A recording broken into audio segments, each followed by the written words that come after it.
Greetings! I am Dominic Bytes. Welcome to another episode of Byte Club Cinema. Today we will be watching a movie about Napoleon, but not that movie. No, that one will come later. We are going to wait for the director's cut of the 2023 Napoleon movie. Right now the theatrical cut is available.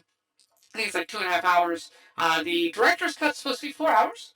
And I want to give it the benefit of the doubt, despite all the criticisms of it, see if maybe the 4 hour will be an improvement. I don't think it will be, but I will give it a chance.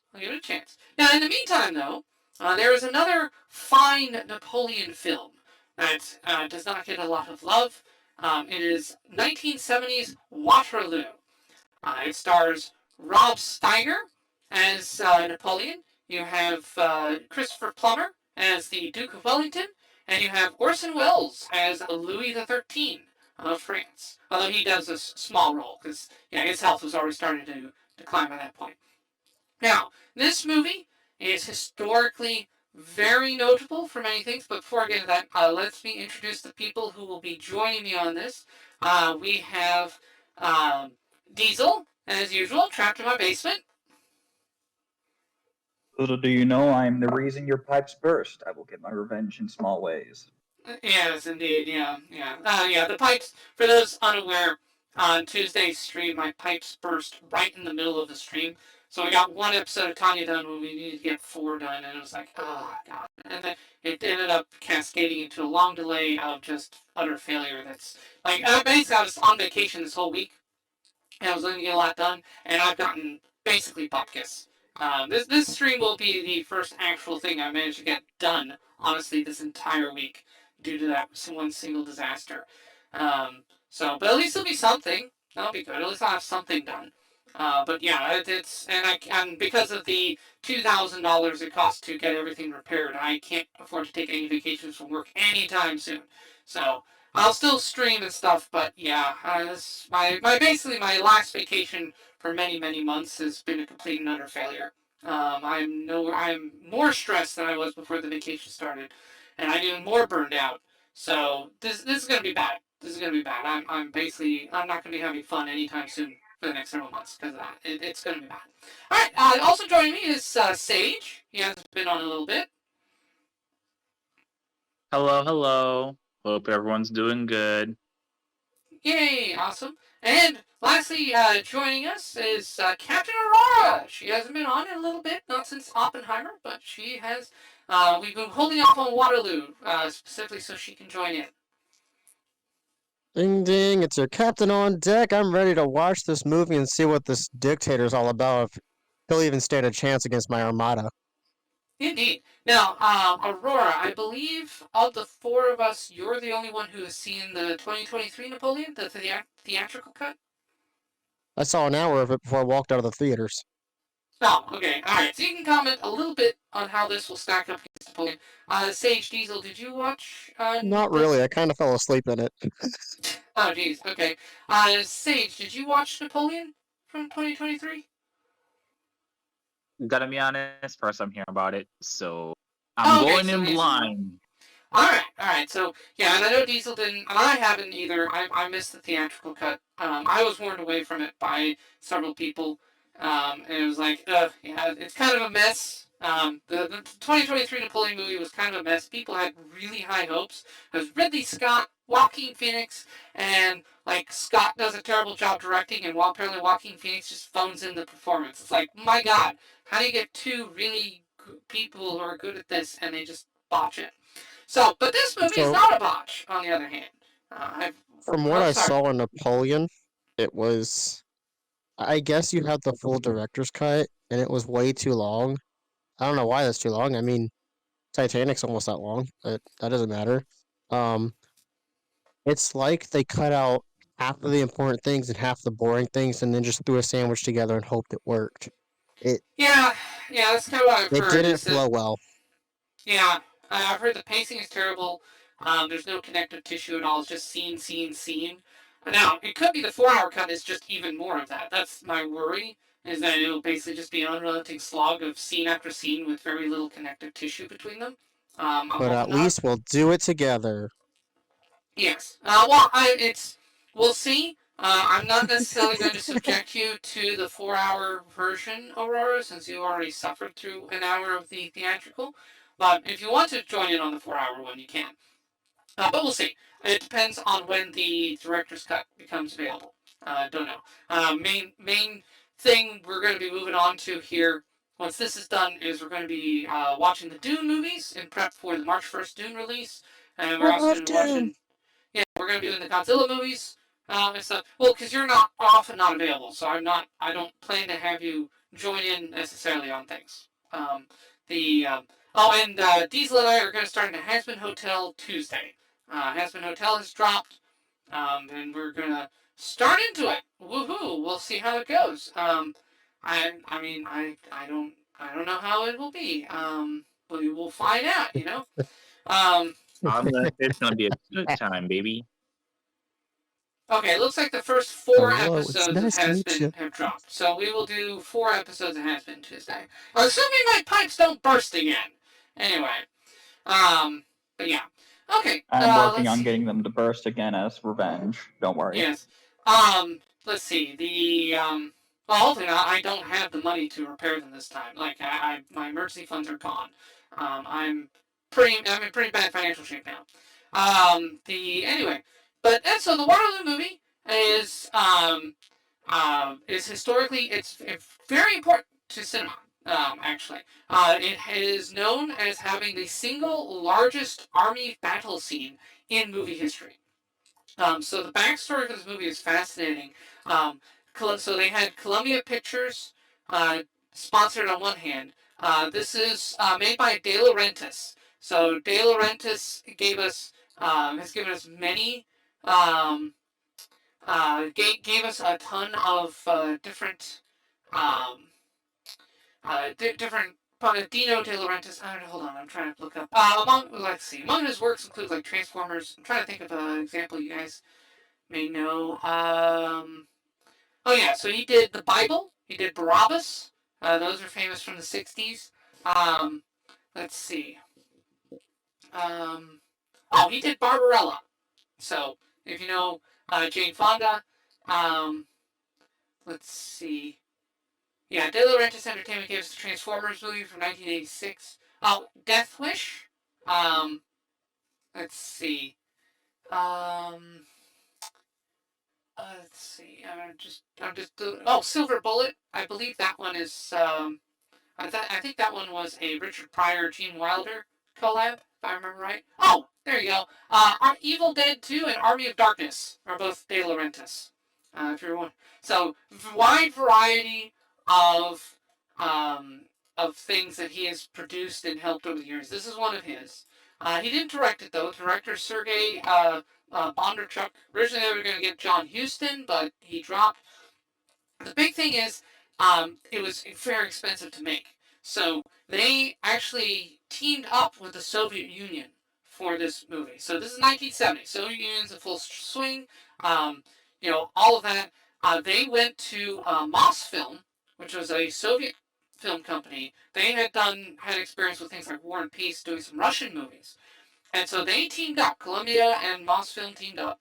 They got 17,000 members of the Soviet Union Army to participate in this film. They got them all dressed up as the two sides. And so when you see shots of the battles going on here, those are like actual soldiers. Those are real people. Those are not special effects. That's not CG.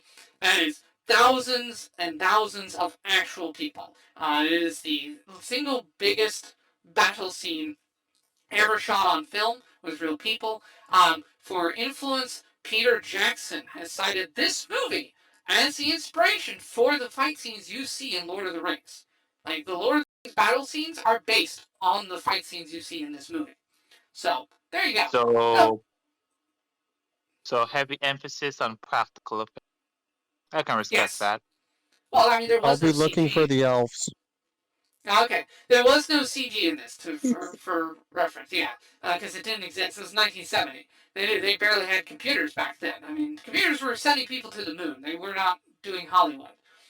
Now there are like now it tries to represent. Obviously, as the name suggests, Waterloo. This is about Napoleon's last big fight.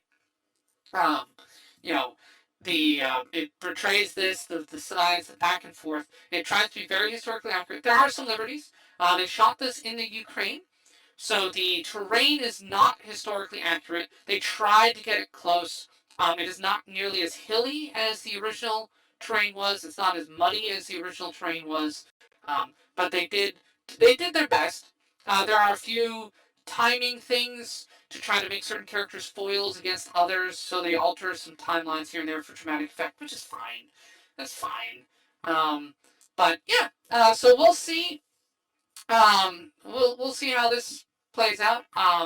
But yeah, let's take a look. This is to me was always the standout Napoleon movie when I was a kid. I watched this when I was younger.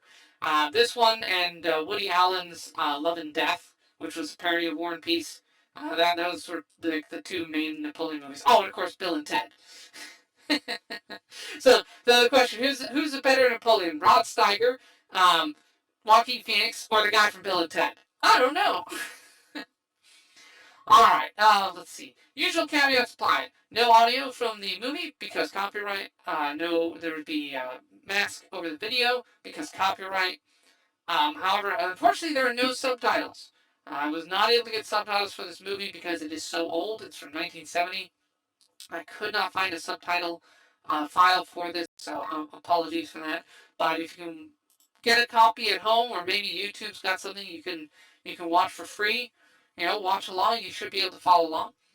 All right, and I'm looking forward because I know Diesel's good at sussing out logic. Aurora, I know you like military history, correct?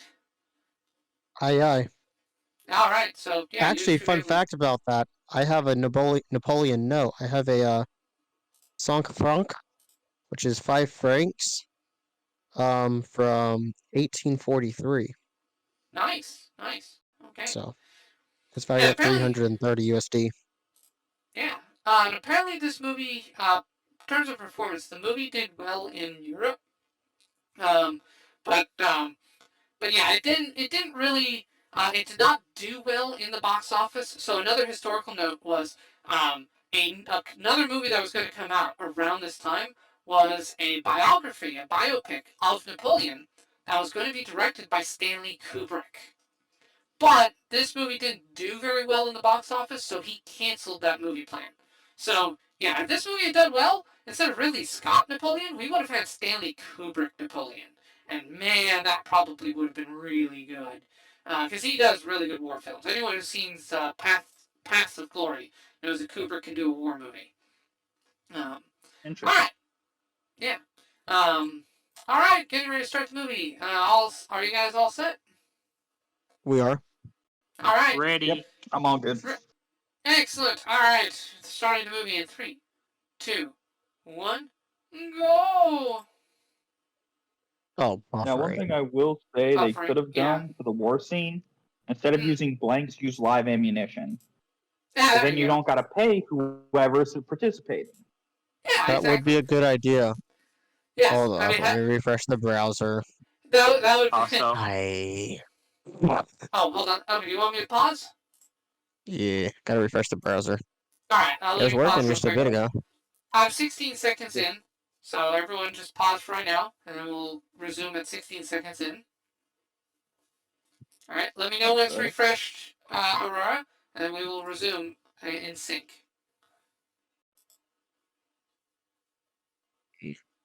Okay. But yeah, no, that would be There's a noise. great. Open buffer. That would be a great American project, yes. It's like the CIA convinces the movie studio to hire a bunch of Soviet Army extras, and then they replace the blanks with live ammo. And it's like, oh, yeah, 17,000 members of the Soviet military, they all just shot each other. Well, what do you know? That would be amusing. Actually, no, just put Alec Baldwin in charge of the props. There you go. Sorry. I'm ready. now we're ready. All right, we are at 16 seconds. Starting at 16 seconds in 3, 2, 1, go! All right. You gotta love the trumpet play. Yeah. Napoleon Bonaparte. Bonaparte. Inspiring his own people with his military and political genius and his revolutionary fervor, became Gotta do it in within the Star Wars voice. a few what Star Wars voice? Emperor of the French and master of all Europe. There's no narration in the Star Wars crawl. In 1812, Clone Wars. oh, after 15 years of victory, he met with disaster in the Russian campaign. By 1813, defeated by the combined forces of Austria, Russia, Prussia, and England at Leipzig, Napoleon was driven to the very gates of Paris, there to await his destiny. Huzzah! There we go. That's as close to the Bloodshed, narrator bloodshed, voice as I can bloodshed. do from Clone Wars. The Clone Wars You did a good narrator job. voice is pretty good. I like his voice. Marching, I'm going on marching. Deafen. All right.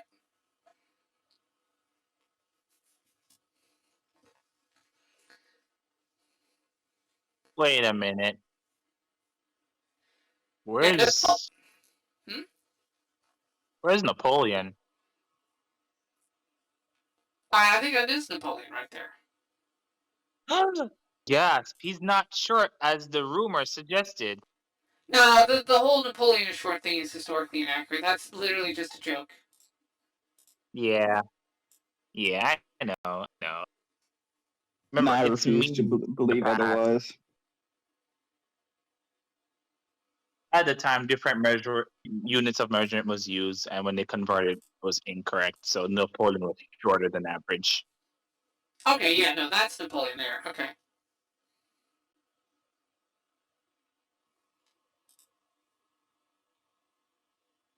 Yeah, Alright, so Napoleon when to me does is Napoleon have the strip off with the Eldritch entities? Wait, what? That's Well, after he cheated with his wife. Okay. now, Rod Steiger, for those wondering, he did, well, yeah, he has played many different roles. For example, he played Benito Mussolini in a Last Days of Mussolini movie. He's also in Amityville.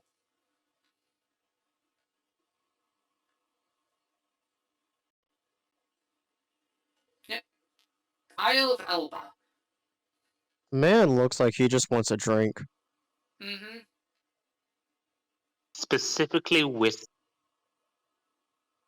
I was thinking more of a bourbon. I can see that. Yeah. He's so tired. Now, That man obviously needs a Bud Light. yeah. I have to turn it up. I can barely hear it.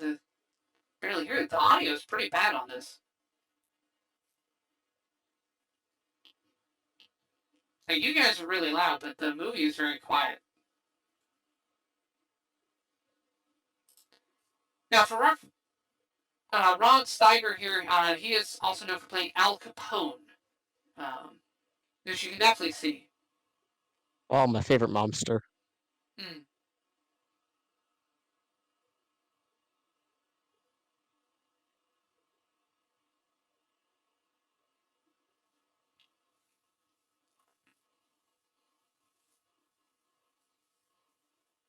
Oh, fun fact about that. It's because it's winter, they're not going to rain.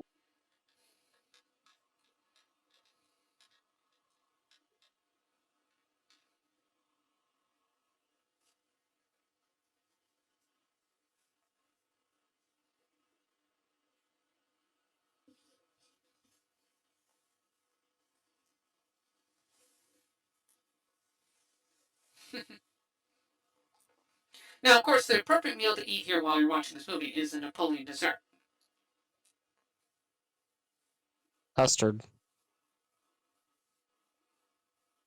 I thought it was eclairs.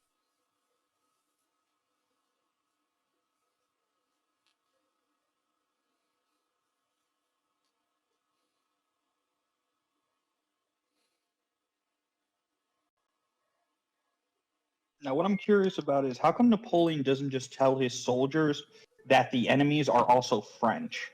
You got to give them their natural buff against French people. Oh, you're right. You gotta tell them that they're the French elite. Tell them it's the bourgeoisie. No. Everybody How? just knows French people are innately good and have an innate passive for killing other French people. Yeah. Did you But see what in the recent farmers in France did the other day? Oh yeah. They dumped pile of shit on government buildings. It was great. Yeah. Yeah. The Dutch have done Let's something just similar to say their government. Deserved to. let's just say don't be rich and powerful in France. Oh, that's a yell. You will lose. Money cannot change in France.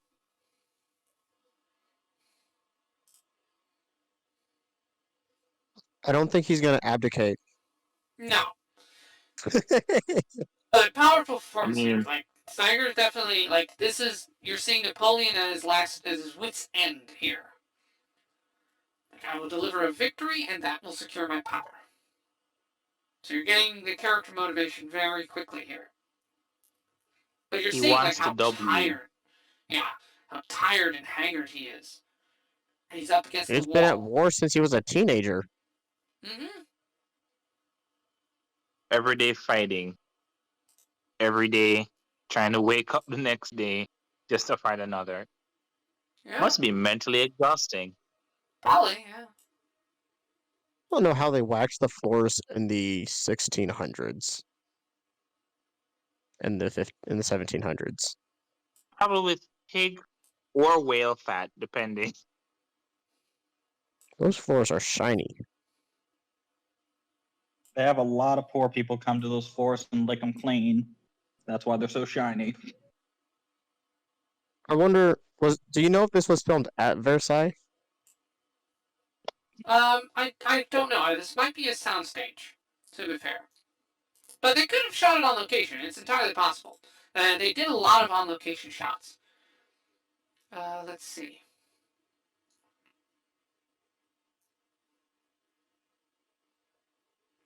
Another reason, by the way, they did it in Ukraine is to save money. It was a lot cheaper to shoot there than it was in Europe. Makes sense. I felt that sigh. Hmm. Yeah, That's Steiger's a me good after. actor. See, Steiger's other big role was opposite Sidney Poitier in The Heat of the Night. So,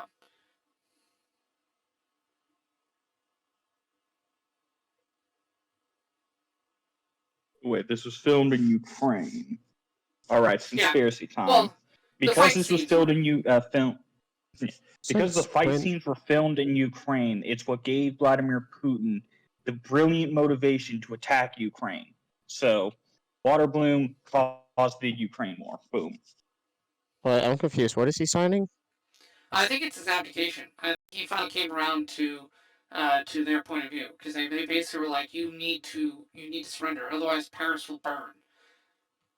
Like Paris will be razed to the ground if you try to fight this. Correction. So, There won't so be any Paris if you continue to fight. right, basically. He should So have fought. See, the only, yeah, so I I'm think sorry to well, any reason, Frenchmen out there. yeah, To my French friends, he made Yeah. a good call. He perceived.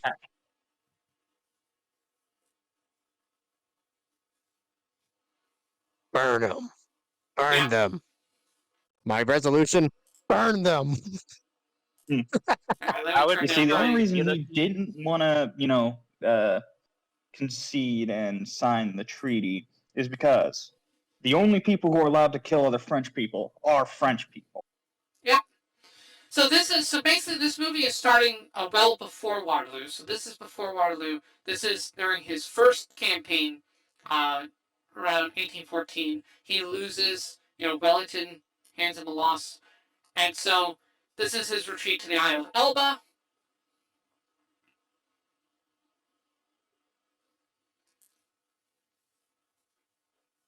Yes, come.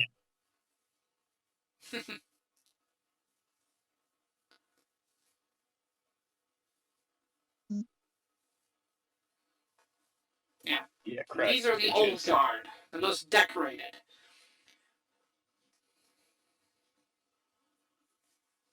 I mean, it could have been worse.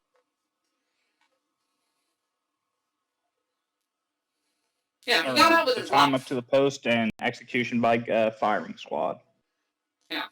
Or head rolling off guillotine.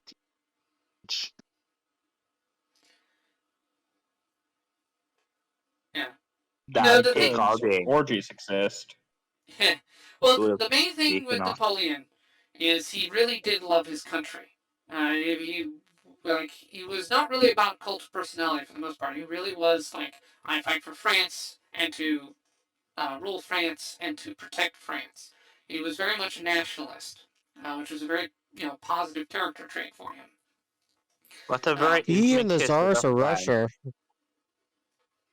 He and the Tsars of Russia really were the precursors to World War One. I mean, the nationalism they instilled in their country, and when countries broke off of their former empires, they also had a lot of nationality whenever they broke off from those Yeah. empires, Well, and all yeah, that nationalism built up to World War One. yeah. Well, it's also been said though that if Napoleon had won here and actually established the Empire of France, you wouldn't have Hitler, because the Empire of France would have been strong enough that you wouldn't have World War One and you wouldn't have gotten Hitler. So Wellington, in defeating Napoleon, set up Hitler for Europe, which is No. very They didn't interesting. set up Hitler. The art school denying him set up Hitler. Well, that's true too. I would suggest looking into the atrocities of Napoleon against the Jews. He wasn't exactly that much of a better option. No, that's were any of the rulers of Europe during this period nice to the Jews at all? I mean, I think the Jews, The Tsars Gypsies, of and the Russia. others. Wait, the Tsar? The Tsars Wait, of what about- Russia loved Jewish art, so they preferred the Jews be safer.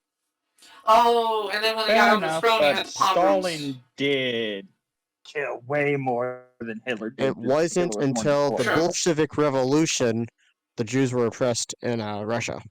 Right, yeah. Although, interestingly, what's weird is that the Bolshevik Revolution was conducted by many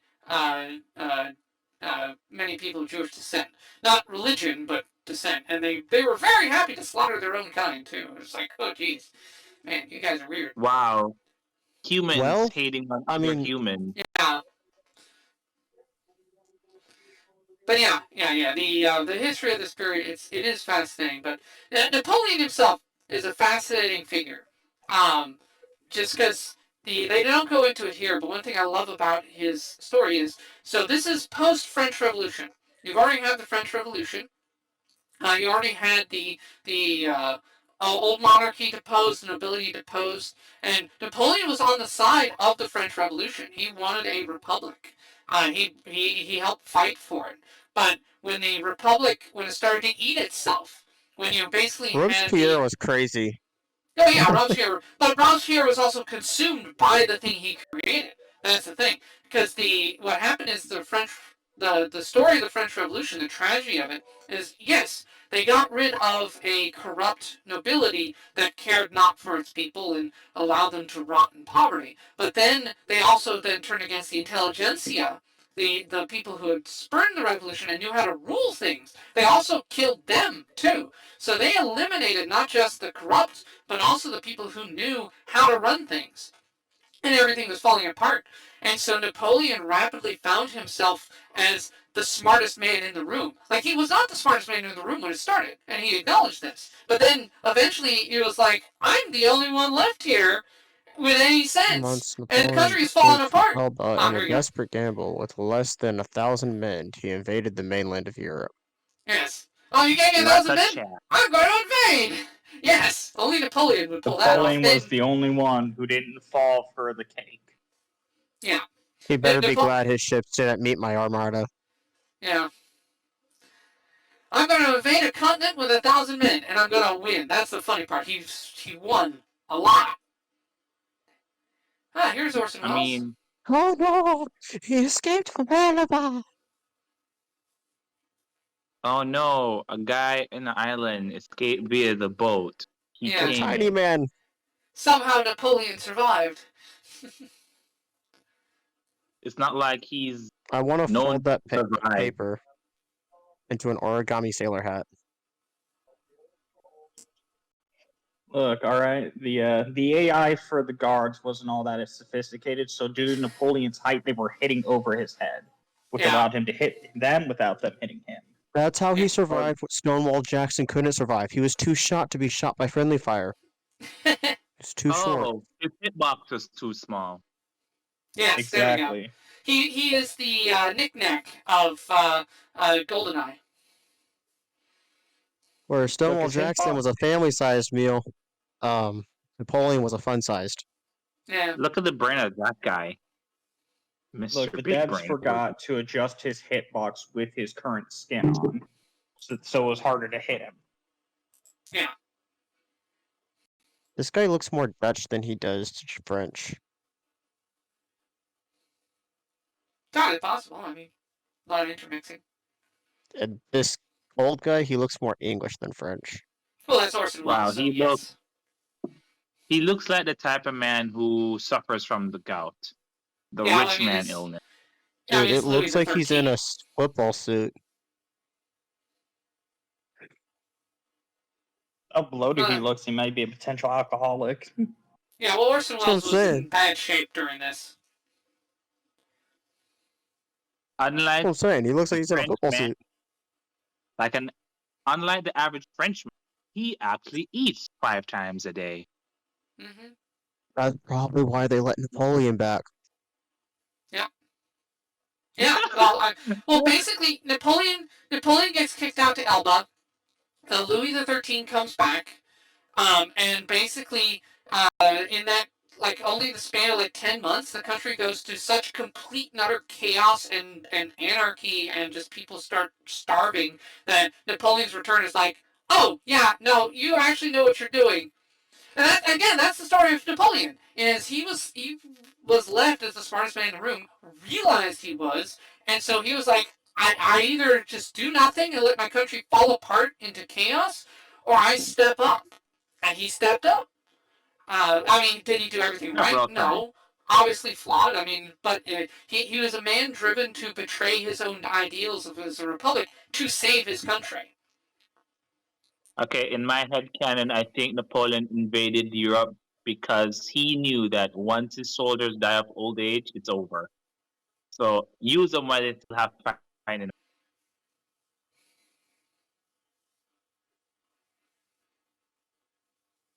Yeah, those old Who's soldiers, this though. guy with the sleeper's hat to the right? Oh, he just dipped. Yeah. Dude, put on your... That guy on the right needs to adjust his headpiece. Well, I think that's on purpose. Arms! But yeah, these old men here, all of them, those are his most decorated. Those are his veterans. They have seen more war than most of the people they are facing right now. My concern is, why is he in front of the guns? Like, Because at the time, that's what generals did. They read at the front of the battle. Also, there's only 1,000 of them. He kind of has to actually lead. Yeah. no. I meant like, no, he's in front of the gun end. We were like, in front of them, and the guns were not pointed behind his back. He is trusting his men not to, delve into their instincts of shoot French people. He's also trusting the former old guard to respect him enough to at least hear him. Yep. That's probably something he had up his sleeve when it came to the Revolutionary War, is that there were still many members of the old guard that were guarding the king. Yeah. I mean, he earned the loyalty of his men. He was a good leader. For the most part. I mean, again, he made mistakes. Well, all dictators do. That's how they die. Yeah.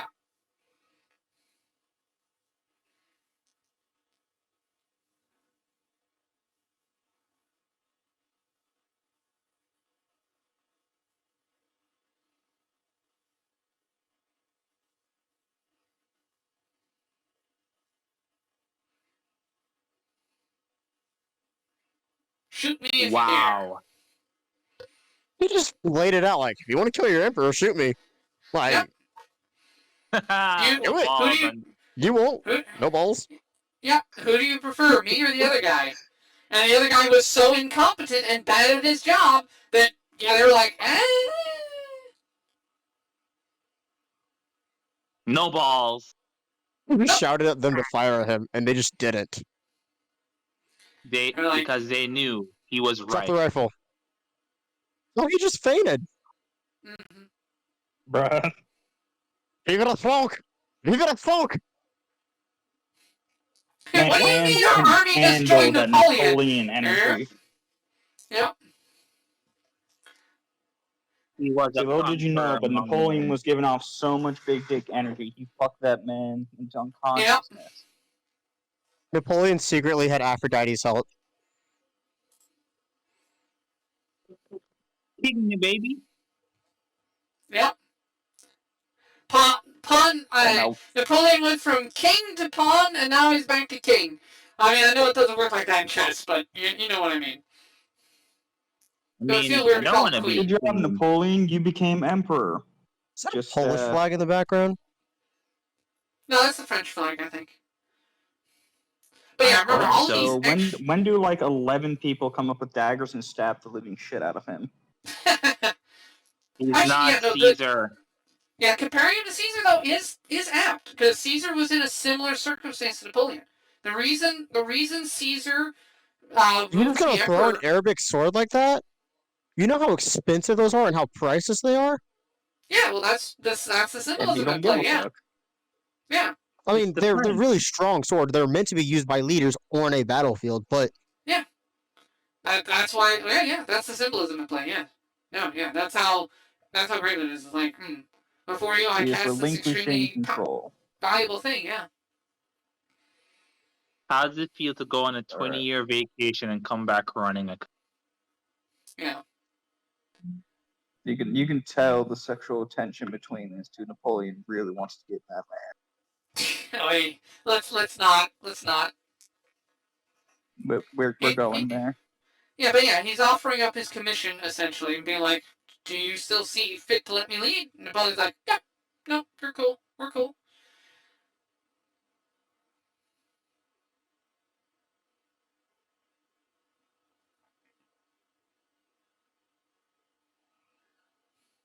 Yeah, but yeah, how imagine how where's all bad these things. papers coming from? I don't It's know. the script. Yeah, It's just the script. but imagine The like acid how is bad really kicking in. could be their orders. Look, Who little knows? do we But yeah, know, Napoleon took some This hits feels of like a acid Where's before Waldo. going onto this battlefield. yeah. But yeah, just thinking like all those people you're seeing, those are all Russian military, and they all have their own costumes and everything.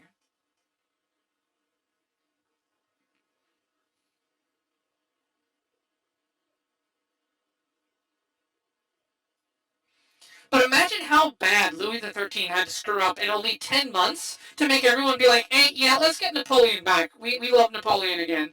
Because they were like, they went from pushing for him to abdicate because, like, oh my god, you're a failure, to, oh yeah, no, you're way better than the alternative. Buyer's remorse in 10 months. That's a lot. Like, it had to be really hellishly bad for this kind of flip to happen. In The defense of instant Louis, crumble of the French economy. Just as soon as Napoleon left, it makes it look like it was the king's fault. Even really, it was Napoleon's fault for losing so many wars. that's true. In defense of Louis, Napoleon right? did well in social engineering that circumstance. But I feel like Napoleon could have run a max pyramid scheme and make it work for like years. These were not the flags that Napoleon flew. They had a French emblem in the middle of the white. Fair enough, but the flag they're flying is easy to identify as French.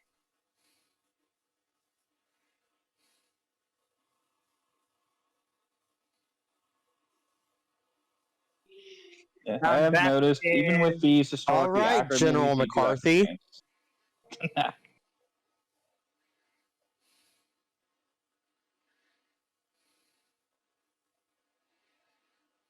Yeah, hang the homeless cripple. Dude, that is Very- inspirational. That looks like Jonathan Pryce right there. That sounds like, I don't know. That's like the inverse of ask not what your country can do for you, but what your country can do for you. It's the exact opposite. I am Yeah. America, and America is me. Yes. I like that quote.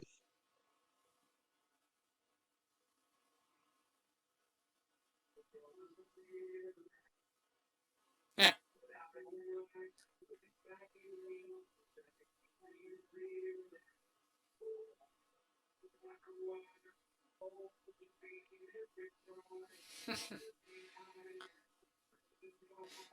Yeah, it says Napoleon did not forget.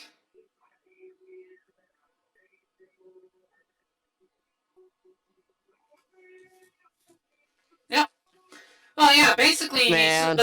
Louis XIII sold out the French to the other foreign powers. And the French are kind of sensitive on that. You know, they don't like being He sold also out. commissioned the French military as often. The military didn't like that either. Mm. Is that Louis? Yeah, that's Louis Yeah. XIII. That's Orson Welles. And the rest of the Typical king nobles. look.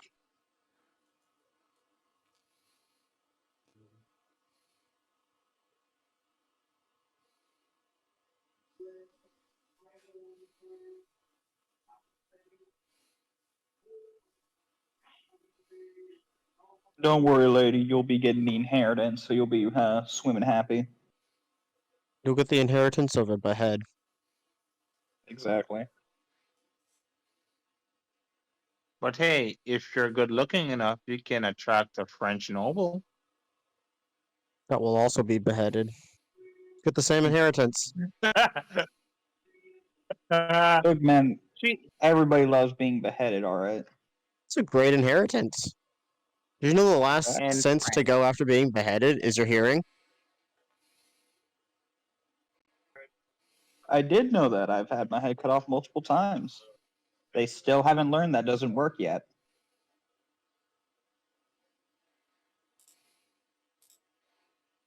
I'm gonna say the traffic in France in that time is freaking insane. Yeah, at least the man had the balls to go face the crowd that went to kill him.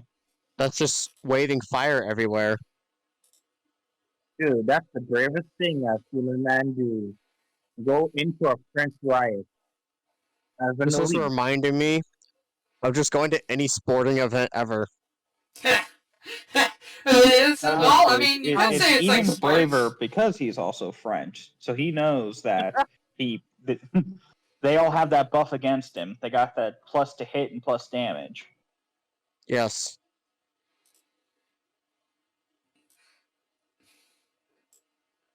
Okay, I could turn it down the sound a little. Well, Vive I'll leave it la on. France!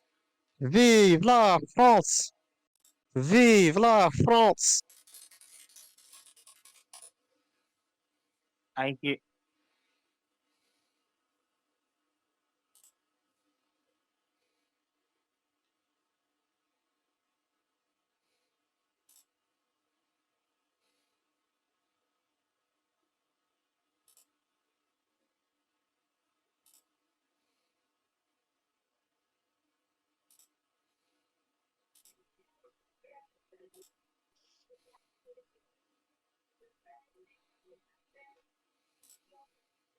I'll kiss him. Yep, using government. Government's kind of important to managing a war. And people. Yep. Order.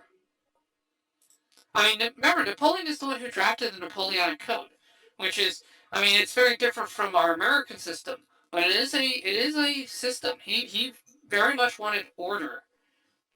He wanted a functioning society. He wanted stability. And he wanted Why he France to created be on states. top. That's why he created the provinces of France. Yep.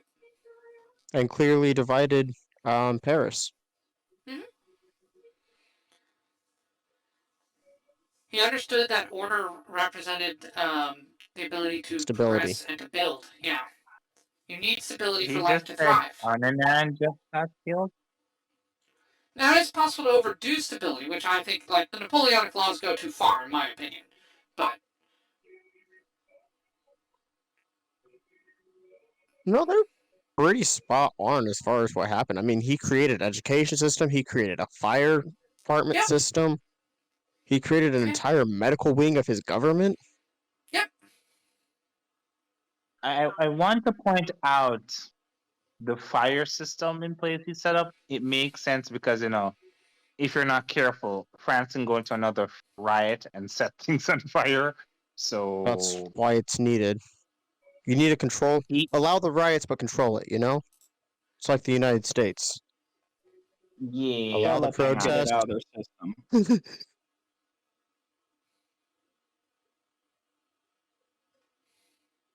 Pick it up.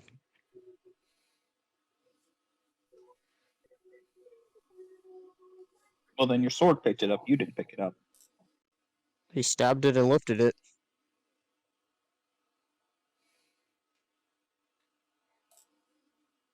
Dude, Napoleon just looks sweaty all the time, my guy. Mm-hmm. I guess France is He's hot intense. all the time. Not Nah, nearly as hot Napoleon as just likes to Texas. be oiled up. Look, he liked to be oiled up at all times. Got to appear at your best. Never known you got to Yeah. have that strip off. He had to be ready for the Fansly stream. Exactly. Jeez. Yes, who's the Napoleon of OnlyFans now? I wonder. We can figure that No. out. And then he drank it. And little did we know that was cyanide he just took. Yeah, He's trying to grow immune to Napoleon. it. Yes, Napoleon OnlyFans. There you go. Oh no. Napoleon.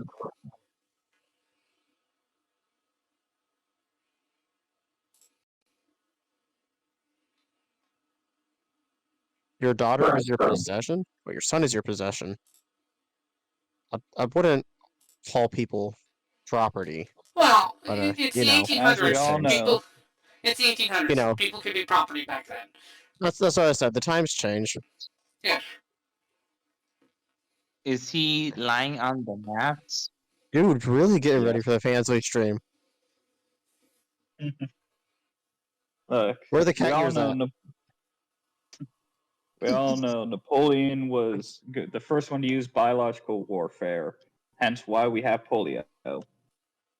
Dude, Yeah. where are the cat ears at? Also, if you notice, he's narrating out loud, writing these letters while the scribes are taking it down. So he's dictating to a group of scribes. Yeah. And it's kind of so now my understanding is in the Napoleon movie they emphasize the letter writing because he was a very copious letter sender.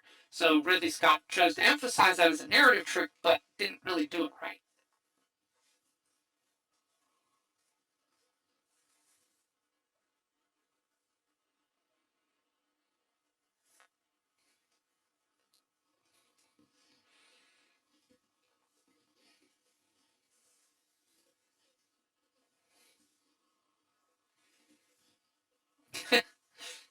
Hey, you know you're doing it right when Europe thinks you are personally their enemy. A part of me You is can't saying, be oh, he's being successful without arrogant. haters.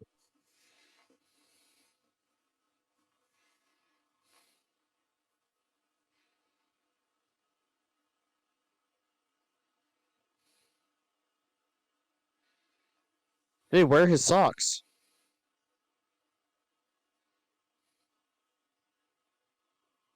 Bro's not wearing socks. I'll show them toes off. How That he's about- gonna get paid. Dude, let me see them buck. Whoa, they're just slowly getting more and more off. First it was laying on the maps. Then it was getting rid of the socks, and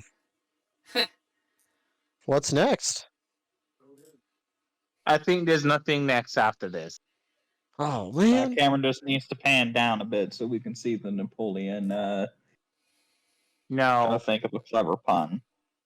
no. The Napoleon Bonaparte. There you go. God damn it.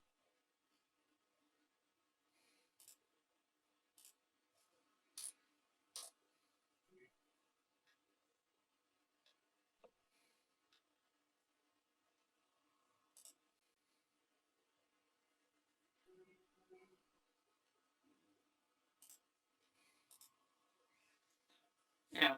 And it should be known, Napoleon wanted stability and so on. So he didn't necessarily. He was good at war, but he didn't necessarily like war. He saw war as a means to an end, not as an ongoing state of things. I mean, he was a soldier as a teenager. He doesn't want people being in war as much as he wants to be in war. Yeah, exactly. He understands the how bad it is.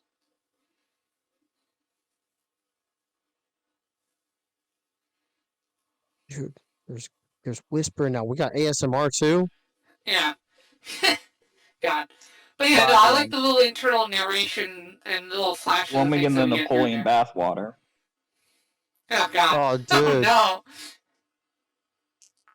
Cursed. Truly cursed. But Why are the Napoleon Scottish Delphine, yeah. delegates? Why are Scottish delegates dancing on swords? It's a Scottish thing. You won't understand. We have one thing in common. They're disdain for the English. This is why the Irish are clearly better. What? Little do they know No. they're performing a ritual to summon Kukulkan.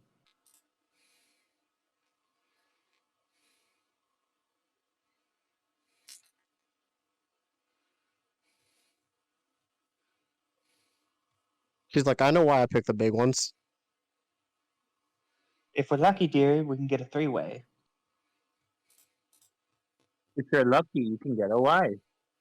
That's rich. Never know.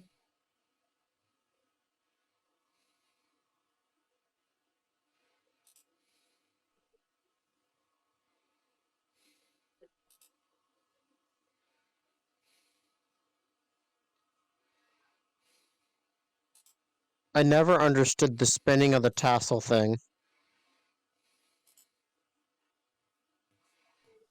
Yeah, now you know why the sword's Say in here. against spinning tassels, huh? Oh, I've actually done that ceremony before. Oh, you have? Oh, cool.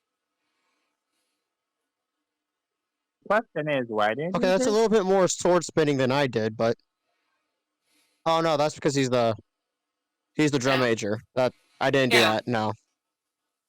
No, the question is, why did they do this? That's because it's What's that? cool. Because being Scottish is cool. No, no, no, no. It was I was a saber team commander for my high school's JROTC.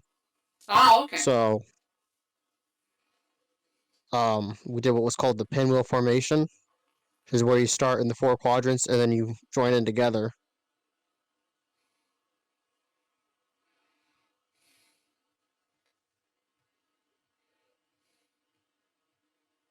The pantaloons.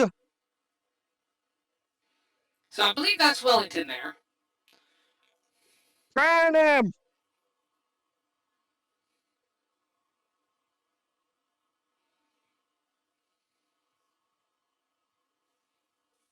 I don't know. Every time I see the Union Jack, I have to think that we're more than 250 years from the Boston Tea Party now.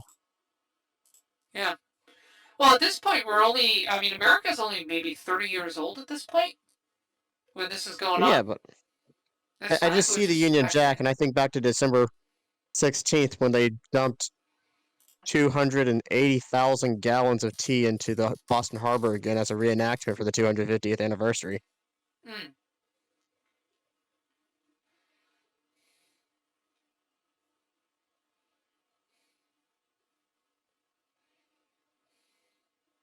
People have died for a lot less. She sounds all so sure about that.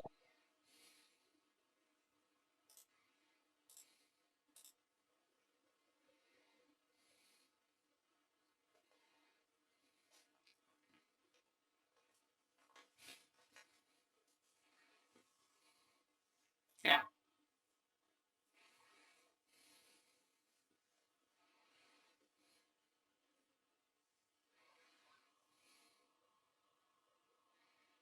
Yeah, but Christopher Plummer's been in a ton of good stuff. He's a great actor.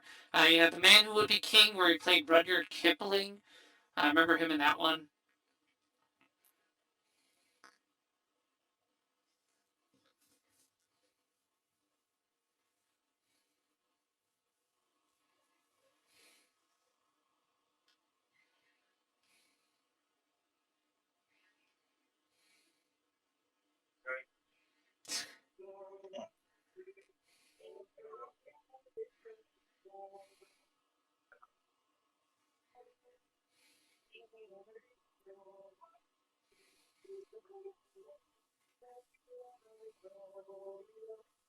Dramatic pause. Yeah. But he played I Aristotle in the remember. Alexander movie that came out a while back. Dear, why are you looking off into the distance?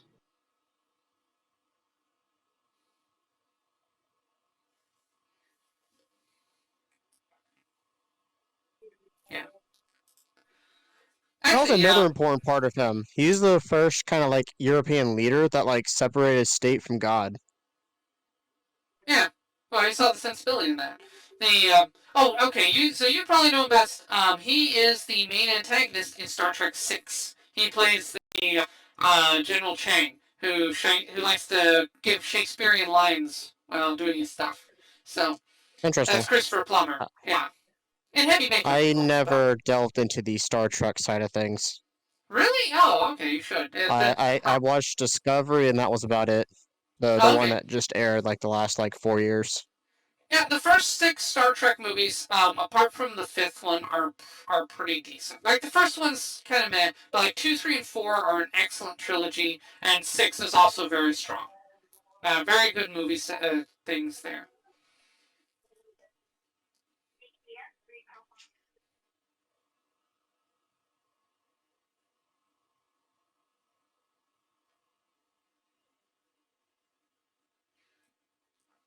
Yeah, he's also in The Fall of the Roman Empire, which I remember was a really good movie. I haven't seen that one in a while, though. Fall of the Roman Empire.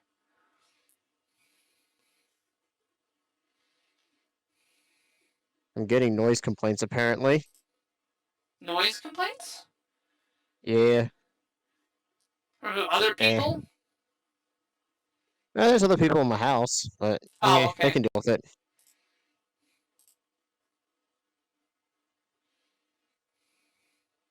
Oh yes, ladies dancing with ladies. This is the part I'm here for. Yeah. Yeah, the costuming in this movie is fantastic. For how expensive was the costuming? Very. Kind of stuff modern movie makers wouldn't delve for. Not all just be CGI. Mm-hmm. They'd be having them wear green suits with white balls all over them. Like, all right, we're Yeah. just gonna modify a suit over it. Yeah, basically. No, these suits are very period accurate, by all accounts.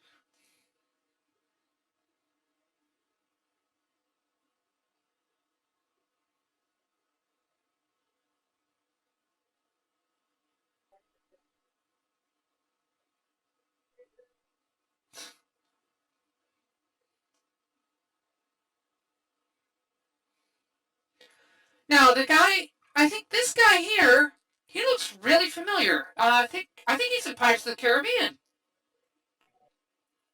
I think that's, hold on. He's not short enough for that guy.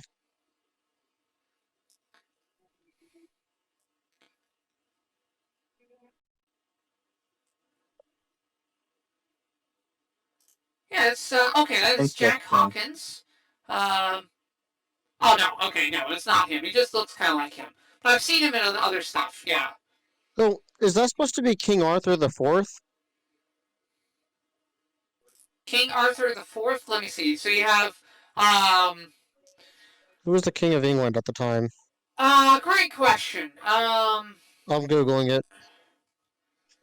I don't think the King of England appears in here. King. It was King Frenchman, the 600th. Wait, no, it's Queen Victoria, isn't it? No, wait. Or is it the one before Victoria?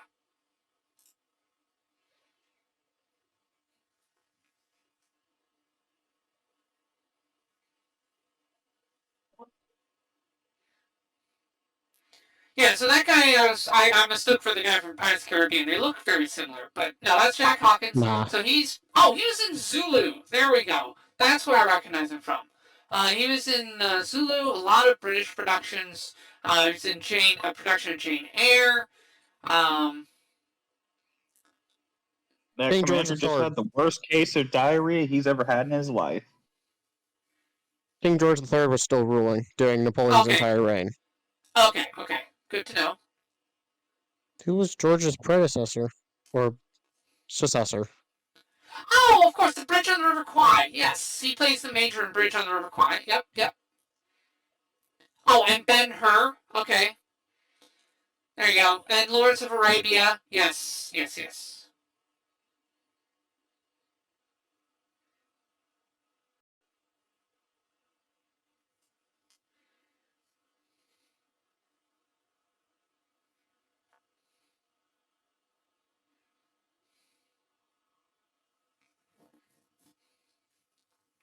Yeah, the contrast here, I like it. You see the contrast between Napoleon and Wellington. Wellington is spending his time among luxury, amongst others, very frou-frou and comfortable. Napoleon, though, is more of a working class. You know, he's writing letters, he's giving orders, he's organizing things, he's taking care of matters of state. He's in the muck and the grime with his fellow soldiers as they march. You know, You so want they're to be more showing. French about it. Yeah, Instead of they're saying showing. frou-frou, Yeah, you could say rococo. they're showing the contrast between two very very good visual on storytelling there. Oh yeah, I agree. The storm is coming. Yes, Napoleon is the storm. I don't know why my brain just went to vines. Honey, you've got a big storm coming. No, that ain't Napoleon. Virgil's on the way. Yeah. Hey, Navda. People are in Glad you danger. could glad you could join us, Navda. It's another French riot. Another French riot, people. Yeah. Uh-huh. Now they're giving this young soldier a bit of characterization, so obviously we're expect to see him a bit more. So they're also giving us some characters to pay attention to. You have Wellington, you have his right hand guys, you have this young soldier that'll probably be the front line focus. You have He'll probably Napoleon, you have die. his general. Yeah, they're introducing characters to watch out for during the battle. That way we have a human connection to it. It's not just faceless soldiers. Faceless to me. It's in English. Vive France. I'm sorry, I'm joking.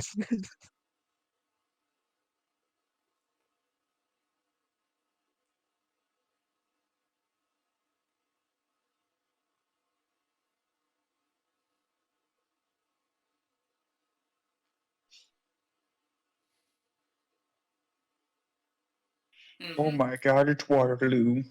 It's Yeah. the name of the movie, guys. Movie Woo, name drop. baby. Boom. Yes, sir. How far into the movie is it? It's just about how far into a song whenever you start hearing the name of the song in it. Yeah, Good we're placement. 48 Good minutes placement. in, and Waterloo name drop. Wow, for 48, I just realized we're 48 minutes into this movie. It does not feel like 48 minutes passed. Wow, It does this not. movie moves. And that's despite the long dance sequence. That's the only bit that dragged a bit for me was the long ball sequence, but they wanted to show off all these costumes and things. Get a little bit of respite. Well, it's a very good showing of how the French had a slow, easy life. I mean, the elite of Europe had a slow, easy life, and everybody else had a fast-paced, harsh, difficult life, even for leaders like Napoleon. Yeah. Just drop the British flag.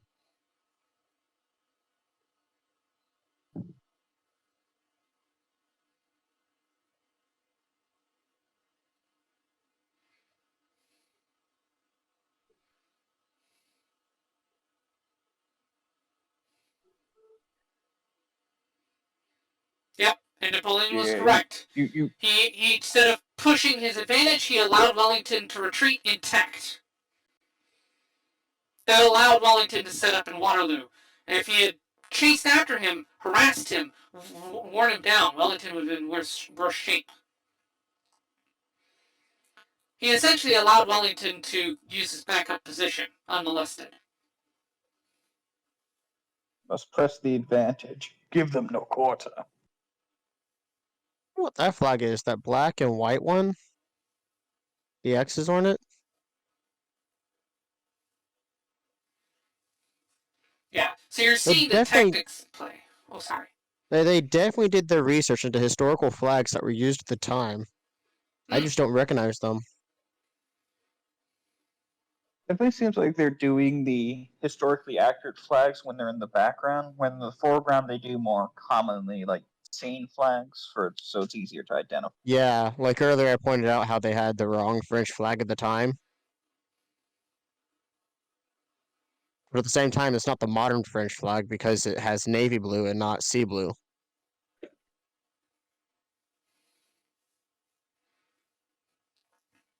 Yeah. Prevent our forces from realigning. Yeah.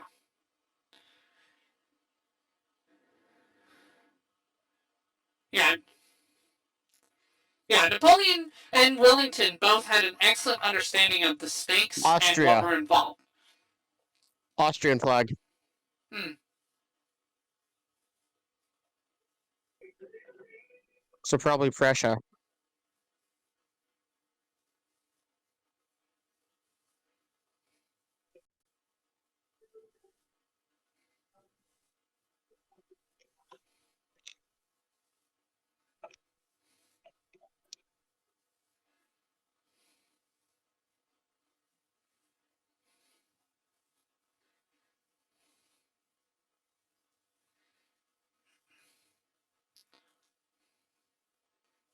Yeah.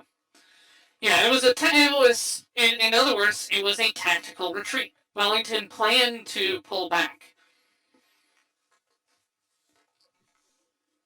Because one advantage Wellington had over Napoleon here, which will come out later in the movie, Wellington understood the landscape better than Napoleon did in that area.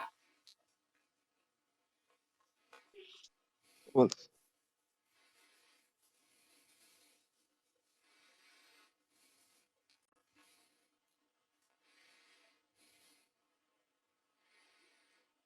I was gonna say if it was a tactical retreat, it was more likely just planned to more as a bait. Yeah. Make Napoleon believe that his forces were overwhelming them to the point of a retreat. Right. And Napoleon understood it. That's why I was like, why didn't you pursue? Why didn't you back off? You morons. Yeah, you fell for it. You just thought he was retreating and let him go.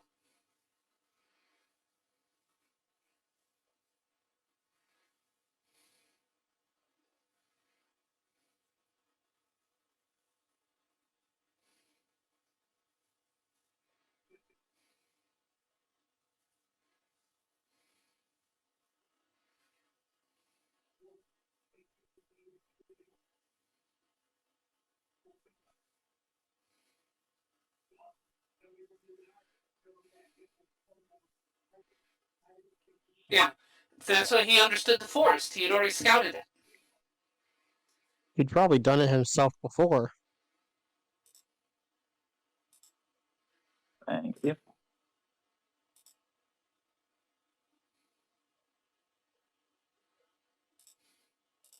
Yeah. And that's Wellington being like, yeah, I prepped for this. I thought Napoleon might come back. Also, I like how they assumed Napoleon wasn't suicidal at this point. He certainly was. That's how you win battles. Be unexpected. Yeah. Napoleon is like, he's got the forest there. All right, that's bad. But Wellington knows, nope, that's not a disadvantage. It appears to be a disadvantage, but it's a deceit. And it's a deceit Napoleon doesn't know because he doesn't know the landscape as well. Yeah. The ignorance of your enemy is your strength.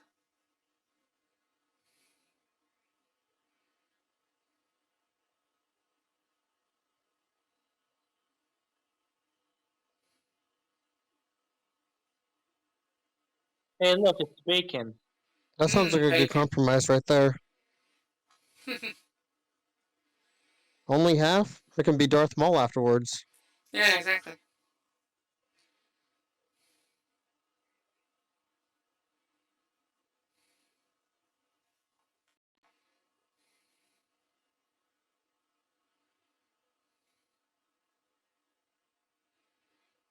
Yeah, he's playing close to the vest. Avoid any spies or anything from leaking stuff.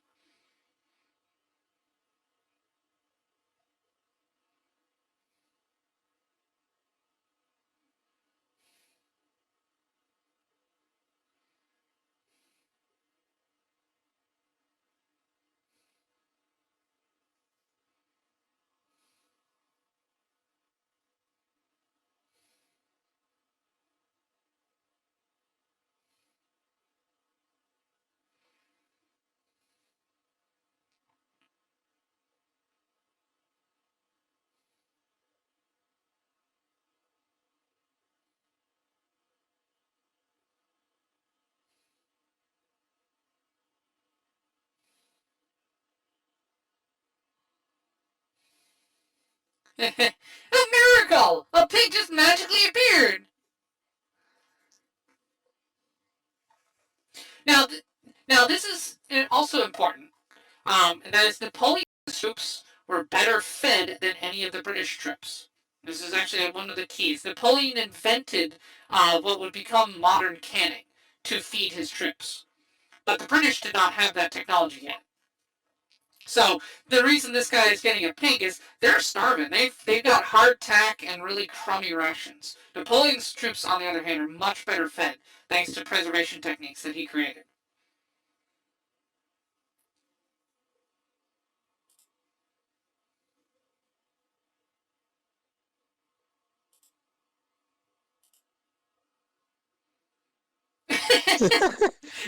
Nice bluff, nice bluff. And I was just like,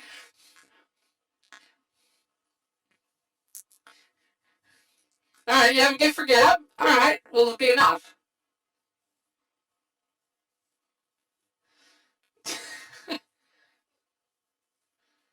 Oh, there you go. You get a promotion. You get a promotion for being that full of guff. Hey, that goes back to Roman culture that the British still had at that time. Yeah. Have you ever heard of the story of the boy and the fox? No. I mean, that's Roman. But yeah, The it shows British you. were stubborn fighters. Yeah. Now, I like that. A great character moment for Wellington there. I like that. I want to wonder if that story is true or apocryphal, but it's really neat. Probably apocryphal, but there's likely things like that did happen in the British Army. Mm-hmm.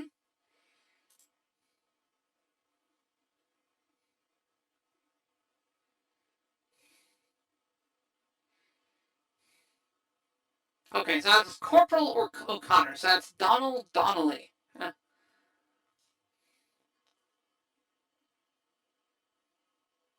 More ASMR.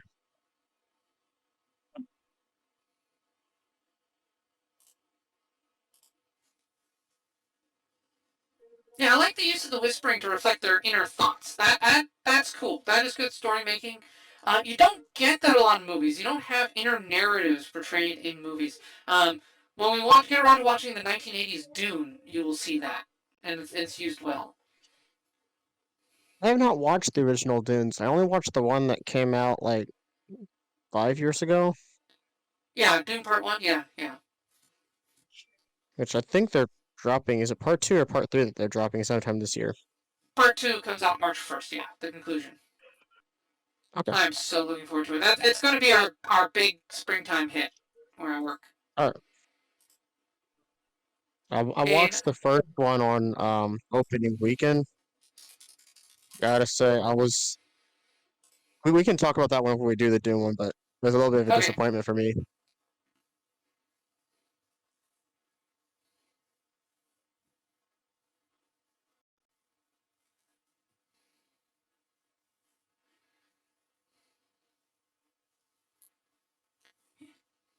Hmm.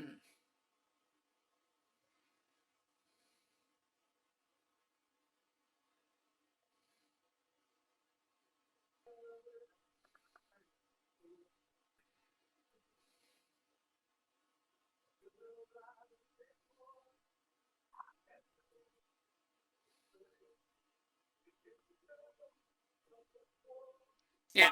So Wellington needs Blucher's forces. Are those the ones that retreated, or was it Blucher, yeah. Blucher was the one who retreated.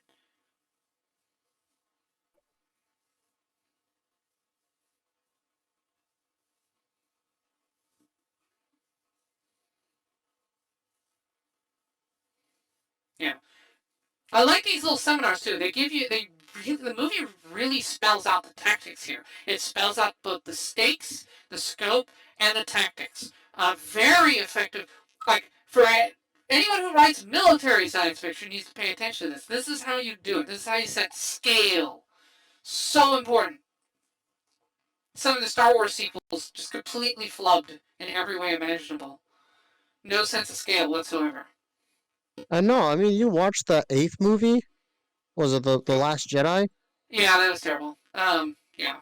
I There was a like certain chase bits. scene, and they were all dying, and there's no reaction to it. Like Yeah, I they had know. like Yeah, it 20 was. seconds of acknowledgement, and I'm like, no, that's not how a military would react. They Yeah, would not stand for a last stand. No, they would desert. Let's yeah. Yeah. I have certain things I like about Last Jedi, but there's a lot I don't. Yeah, but yeah. That's the one with Ray, Aldo. That's the isn't it? one. The fucking Mary Sue. Yes. That's the one with my favorite scene of Hux and um Ben bickering a little bit, and Yeah. the Walker. Yeah. It's a great scene right there. Okay. So now we see Napoleon. That- See, Yeah, they're well he's slept. yeah, Oh, he's he's drunk. ill. No, he's not drunk. He's ill. He's actually Oh. was sick. Stomach illness of some kind.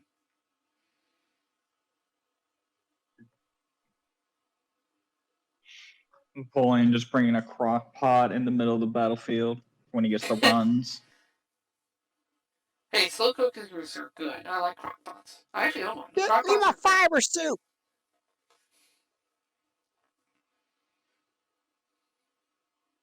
Go. Get out because I have to take the meanest shit of my life. You do not want to be here. This is going to be body shaking diarrhea. Yes. I'll be lucky to. What was the line from Futurama? You'll be lucky to have bones left.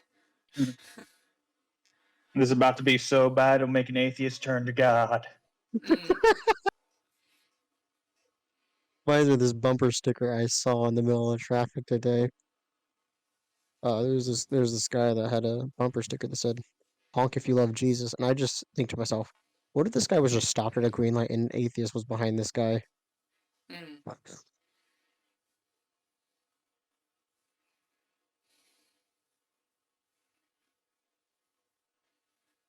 Yep. Yeah, he's worried about age. Napoleon, you and gotta mortality. out strategize the disease. Kill yourself before it kills you, it'll never see it coming. For real. It'll never. The disease cannot survive in a dead body. Aha! Victory! Oh, wait. Actually, no joke. But That's death like is a small price to pay. Yeah, no joke. That's how fevers work. That is actually why our bodies do fevers, because our bodies are like, oh, if I heat up, I'll kill the virus. And unfortunately, our bodies have to remind us sometimes, like, wait a minute, if you heat up too much, I don't survive. Oh well, oops. 105? Well, no, We'll just lose a couple memories. It'll be fine. Oh Yeah, no, I've your had it. body's just like, No, I've had oh, that 105 sounds like fever. a It you is not problem. fun. Yeah, 105 is not fun. I can tell you that. No, I've had I can 103, 105. It's yeah. I can tell you from experience. For a whole straight week of being over 104, that was not a good time at all. No, yeah, you have to take ice baths. Once you hit like 103 to 105, you have to take ice baths, or you do genuinely risk brain damage. It's not good. I was not a well kid when I was little. Got better. I got better. It was Yeah, a you year always gotta ago remember. in a month. Mm. Remember, That sucks. guys, your body doesn't care fully about your survival. It just cares about getting what's rid of you at the moment. So if you get a brain disease, have fun getting that cured without your body trying to kill it. Or kill your brain. Yeah. Look, Oh, if we turn okay, to look. vegetables, we won't have to worry about brain damage. Yeah, exactly. I got a Outsmart heart the disease, your disease. body. No, your body just. So this organ is infected. So let's just go ahead and get rid of it. But I need that to live. We can deal with that afterwards. Yes, Let's just yes. get rid of the liver. We'll be fine. Yeah. Look at you planning for the long term. Ha ha ha. Somebody's being a bit needy about their organs. We need those to Wow, live. the No. sun. If I get rid of it, then the disease Ah, goes it's so away. We'll deal bright. with the aftermath later. Jeez. Yeah. It's supposed to Alright. be Little did France, people not the know, Saharan. Dawn of a new Little did day. people know, Alright. Napoleon's training involved his soldiers staring at the sun. Yeah.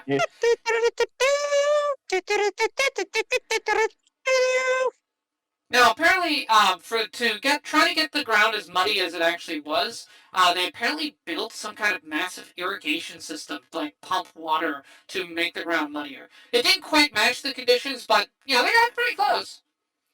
And And to think again, that exact field is and probably a again, battlefield again. yeah, and again, every person you see, those are real people in costume moving around doing those maneuvers. All of those are extras. Which I do say again, they should have went for live ammunition for lore accuracy. I like to think that there were just Russian commanders in the background, like shouting out in Russian, and it's just not on mic.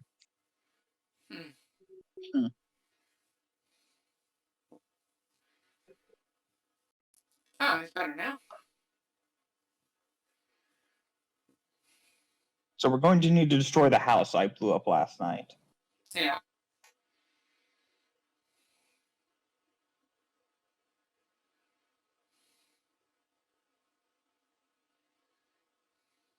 Chicken,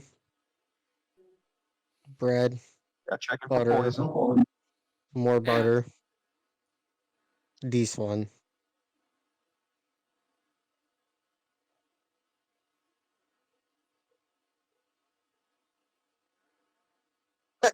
He said, "Just don't go back there."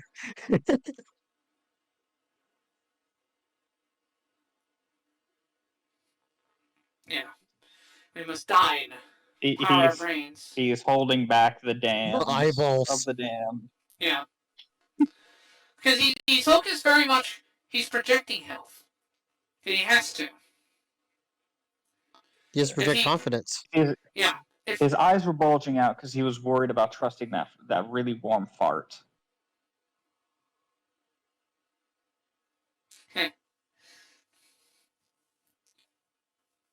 And that's when he shit his pants. At this moment, he realized that he... Yeah. Yeah, he's thinking. That the floodgates have opened, and... Well, men, I've ruined this chair. The Cleveland football team might be a little bit happy to see that they left a mark here. Yeah. Won't have much of a the church holding mass despite the coming war. Yeah, you have to wonder about the townspeople here, because this is near a town. You gotta wonder, like, are they just gonna stand there and watch this, or are they running away? What option do they have? They're so poor they can't even eat. Yeah. They're not gonna run. They don't have enough energy to run. Also, likely chances is Napoleon probably bribed them with food to join his military. Well, no, like, why would they leave? There's a perfectly good meal about to come up in the form of dead bodies. It's bad for him to eat when he's not there.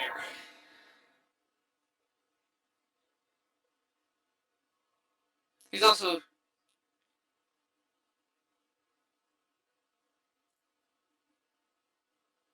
Look, they work out fine. Villagers can pull up some lawn chairs, watch, and if they're lucky, they eat some lead.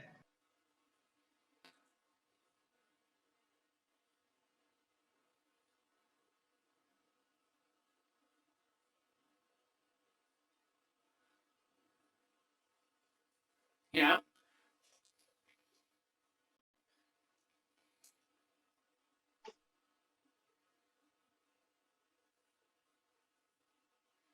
He sits with the mud in his favor. Yeah, so, the terrain.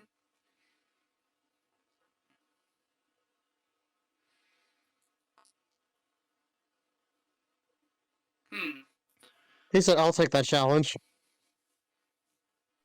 Challenge accepted, maybe. Well, it is we'll definitely see. the case of a power move. If he can win with terrain, if Napoleon can pull a win with terrain advantage, then see, that was the proper guys' flag. Too. This flag with the writing in the middle, that's the proper flag of the time. Yeah, cool. I could totally see why he's But man, to fight him look at terrain advantage. Look at how huge this scene is. My God, I couldn't appreciate this as a kid when I first watched this, but god damn, that's a big cast. Making this whole. He's like, can somebody please stop the marching band? I have a headache. Yeah. Yeah, they're doing a good job reflecting that Napoleon was in bad health here. Like this is towards the end of his life. He is not having a good time.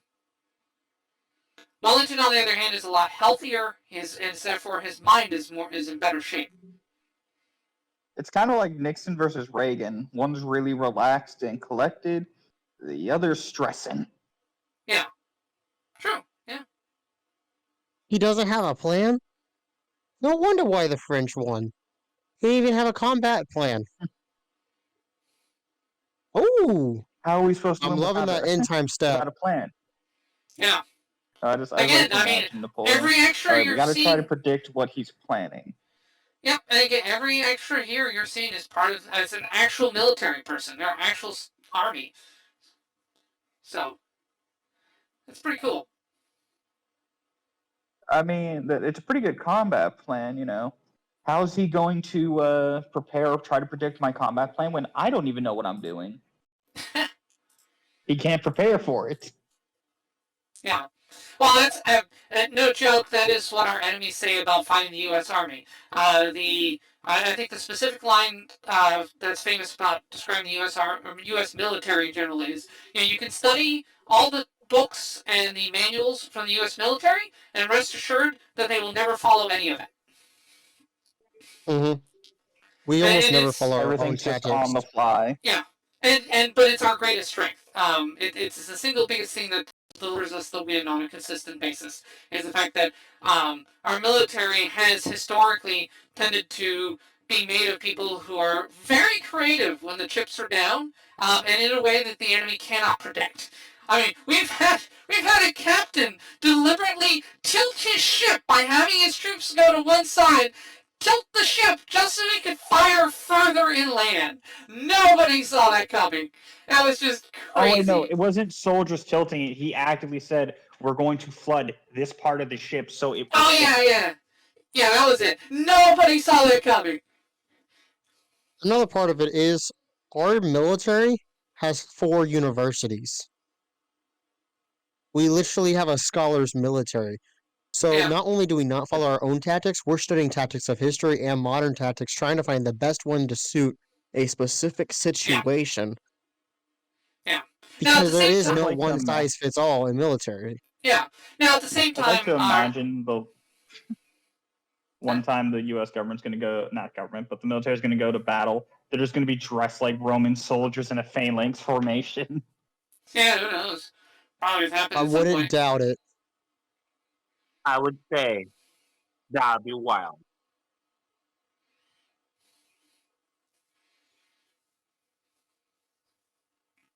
They are not disciplined. You got to keep your morale up some way. Yep. Well, morale means soldiers are more likely to quit.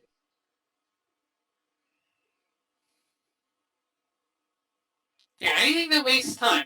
Wellington is playing for time because he's waiting for Blucher to join him. He wants delay. And to a degree, Napoleon knows it too. If Blucher comes in, he's got trouble because Wellington's forces get bigger.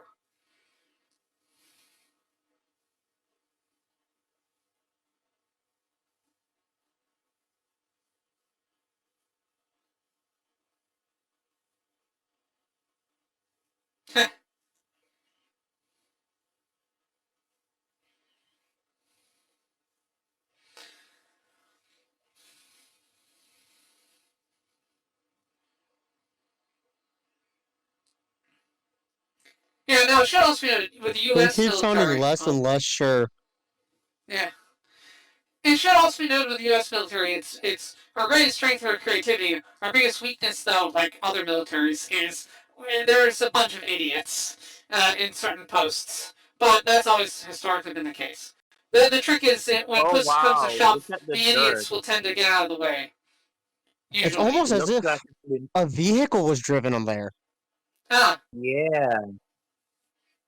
Well, horses, but yeah.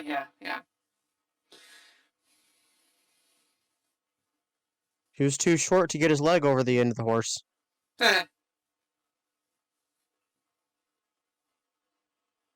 Emperor of France, everybody.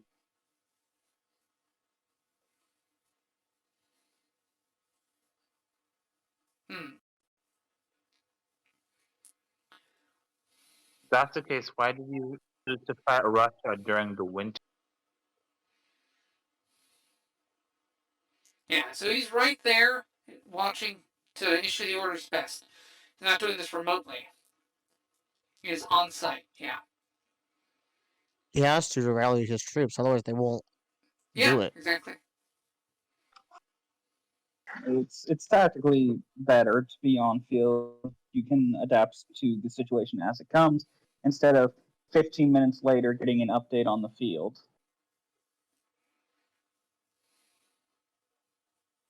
If only they had a means to live stream a war.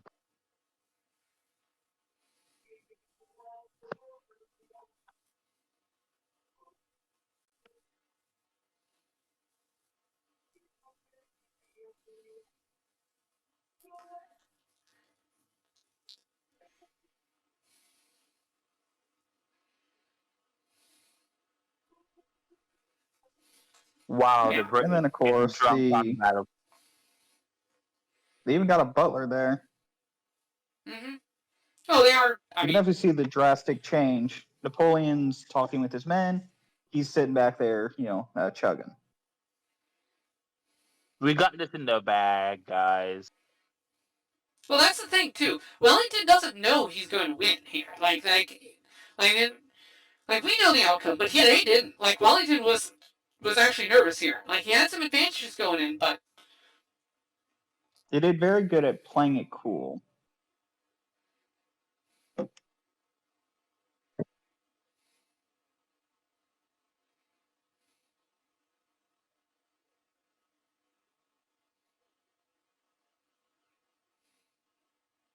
Sus.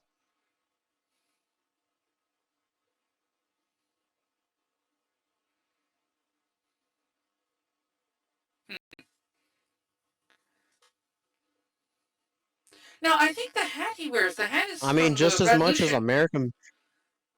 Sorry, okay, well, I was going to ask you, Aurora, is the hat he's wearing from the French Revolution? Because it's a very simple hat. yes. Okay. You see the bonnet? Symbol of the Yeah. rebellion. Yeah, that's what I thought. Okay. All right. The I'm just French going to are say this. people that are proud of their painting. history. Hmm. Whereas the American uniform changes about once every 20 to 30 years, and they're expected to comply within 3 years. The French are proud of their history.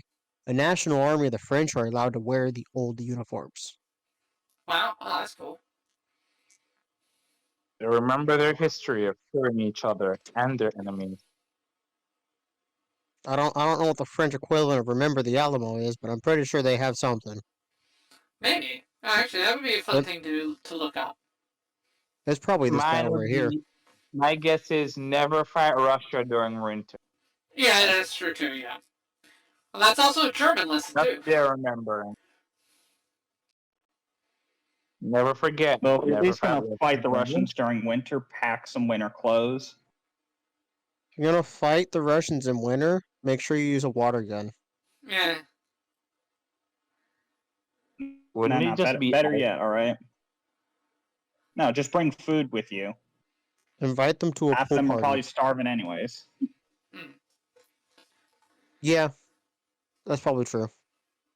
You put just easiest trap. You put some rations and vodka in the middle of the battlefield. They'll run over to get it. You put potatoes in vodka because they believe they're the only ones that has that. Yeah. Well, I guess Ireland has something to say about that. Yeah. Shh, they don't know about the Irish. All right. So we're getting the early phases here because they're facing off. They're assessing, planning. Oh, okay. That cloud smoke looks so realistic. It's crazy.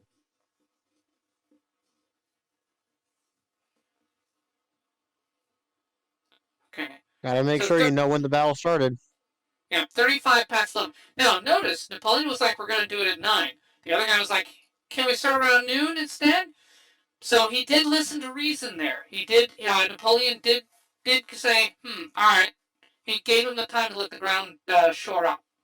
He wasn't reckless there. But it's also good for Wellington, though.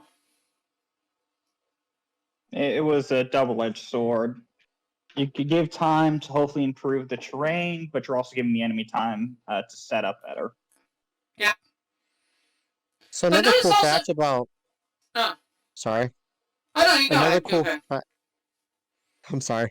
Another cool fact about historical battles is one side would fire a blank shot cannon just to mark the start of the battle before they would do it. This goes back Yeah. to the Gentleman's War. Yeah, I was about to note that. It's like that is a cool little historical thing, and like, hey, we're gonna let you know we're starting the attack. It's battle time, guys. Brace yourselves. Yeah, it reflected the gentlemanly nature of these wars from this era. I don't see how you aimed your rifle whenever the entire field was covered in smoke. No, it's smoothbore anyways, so Yeah. you're At this point, I you're think it's rolling the still dice if you're smoothbore. going to land anyways.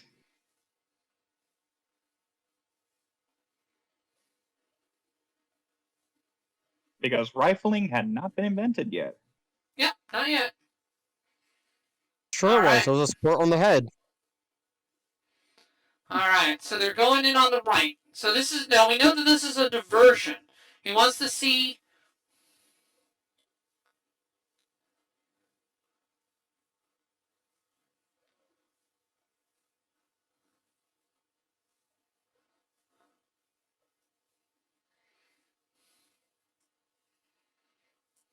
Oh. Meow. But yeah, they're getting fired upon. Hougamont. Yeah, so this is a defended position, yep. Alright, guys. We have more men than them. Just keep walking forward. They'll run out of ammo. Sounds like a Russian tactic to me. Yeah, that is literally the Russian tactic, yes. And we'll throw enough bodies at it so they run out of ammo. Yeah. I mean, that was That's World War why they II got a right bunch of there. Soviets to play these. Look, it makes sense as to why they had Soviets play as extras. Well, so Diesel, just wait till we get to the Saga of Tanya the Evil movie. You'll like it. I'm going to turn down the movie slightly on my end, because now the gunfire is really loud. The dialogue's quiet, but the gunfire's loud.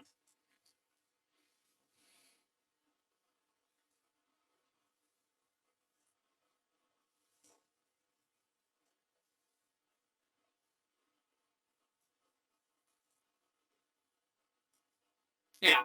Wellington knows. Yeah. Well, Wellington has figured out the strategy. This is the diversion. This is to see what he will do. Will you fall into panic and send reinforcements and weaken yourself in key spots? Or are you going to trust your men to be able to fend this off? What are you going to do? And Wellington's It's like, also yeah, the case no. if he sends men to reinforce, it allows for an easier flank. Yeah. And Napoleon, that's why Napoleon said, this is a test. I'm testing Wellington to see what his character is right now. And unfortunately for him, though, Wellington also knows Napoleon's tactics really well. Another fun historical fact right there. A commander would usually just have like a low-ranking official right next to him to use his shoulder as a still point.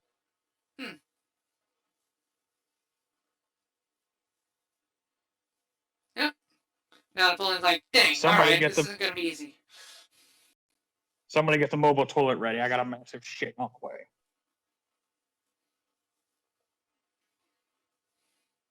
Yeah. But Napoleon has also figured, like, okay, if he doesn't move, alright, well, I got a tactic for that too. Game of chess. You got to try to force your opponent into doing moves they don't want to. Mm-hmm. Well, they already mentioned that. White Knight to Black Bishop or whatever he said. Yeah.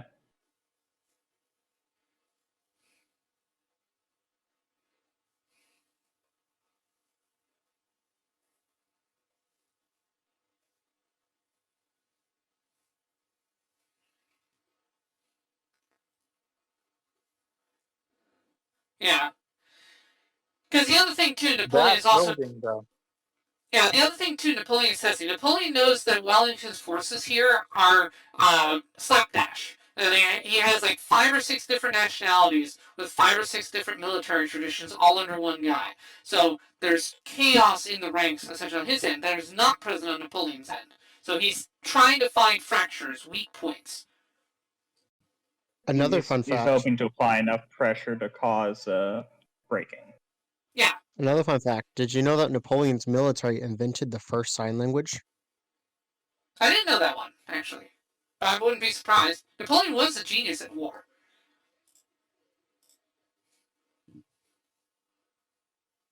It was very exaggerated and rudimentary.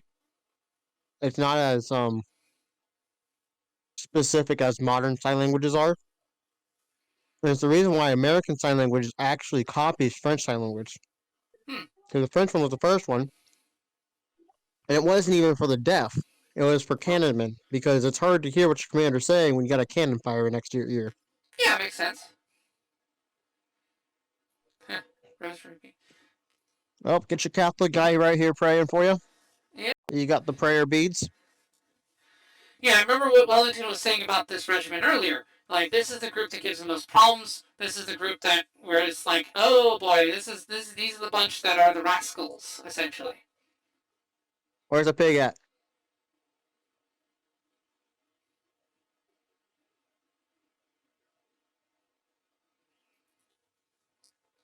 Where did this guy get a cup of coffee or tea? They gave them alcohol to boost their bravery at the last minute. That's what they were pouring out earlier.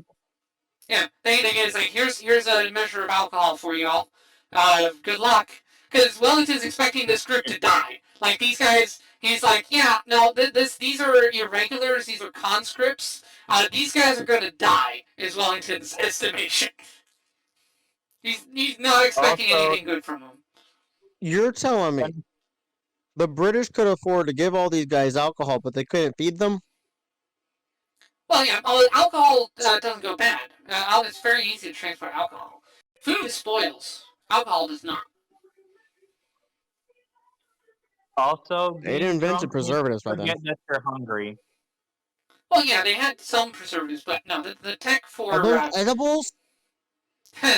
Snuff. Oh no, I think you just gave him some cocaine. Yeah, well, snuff. I mean, kind of a... Think of... Their version of crack, yes. No wonder how they got the Chinese addicted to opium. They were addicted themselves. Yes. Well, snuff, yeah. Yeah. Snuff is an interesting tradition, for sure. I wonder if that starts in Rome or not.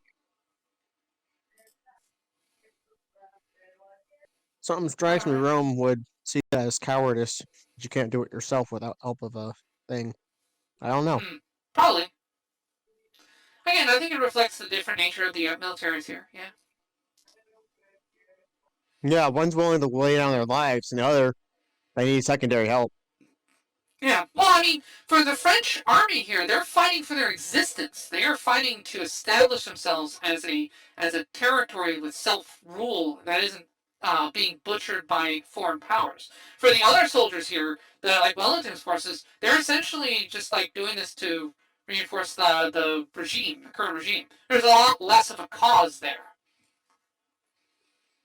The French have higher morale because they are fighting for their nation.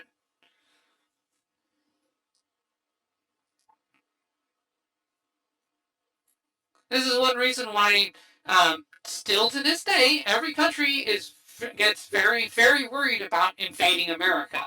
Because it's like, yeah, no, invading America, we're going to lose so bad. Because the average American will take up arms and kill anybody who tries.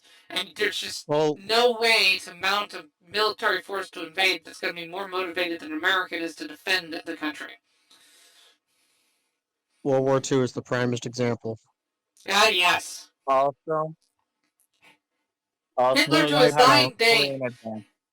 Yeah, Hitler to his dying day cursed the Japanese for bringing about the America's involvement early.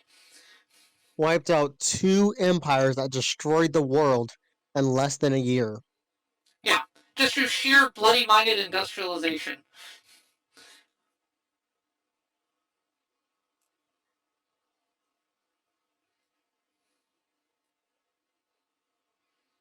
Oh, where's the French slurs? Oh, and he took one to the head.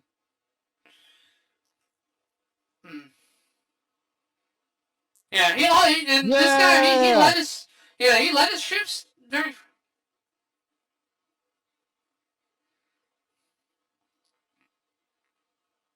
Yep, they got one of the generals. Another thing, the French, another reason for the sign language is this was a giveaway of what they were doing. It's like baseball stealing signs. It's easy to do when you can hear it, and you hear it more than once, you know what the sign is. Yep. Sign language, you have to be using a telescope and decipher it. And it's a Yeah. code that can be quickly changed. Yep. Yeah, no, it makes Run, total you sense for the bastard, battlefield. No, run. I agree. Very practical. Napoleon was Why it has gentlemanly. world record. I'm sorry, what was that? I do see why they have the world record for the biggest live action battle. Because it's the redcoats. Yeah. No, I it's did. the horses. Yeah, it hid blood better. Remember, that was the why the British wore the redcoats. It hid the blood. Ah. If the enemies can't see me bleeding, then I can't see myself bleeding. I can't see you, can't see me mentality.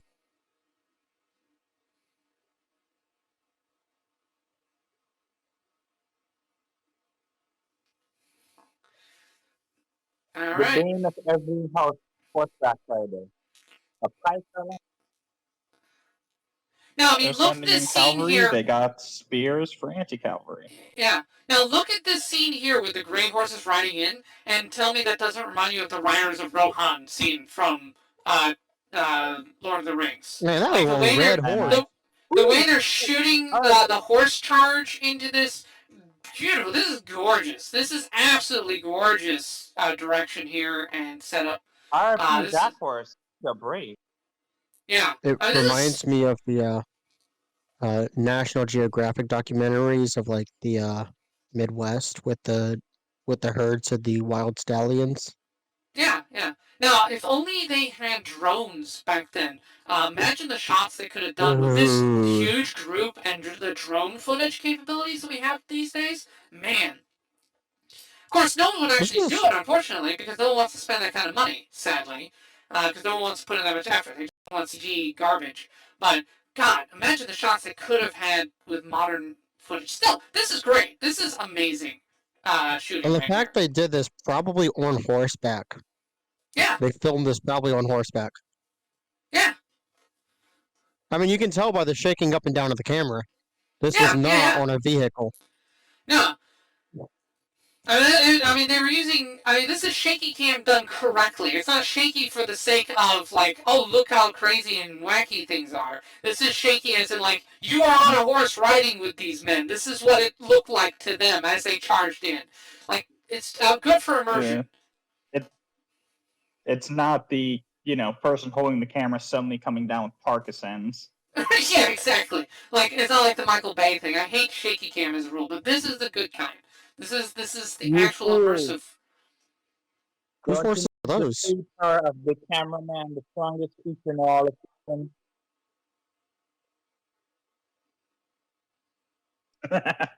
He does not care about his men, and you know it. I just love the shut up in a nice way. Oh, point blank cannon blast. Oh yeah. Alright, yeah, he's sending the horses right into the artillery, trying to stop the bombardment.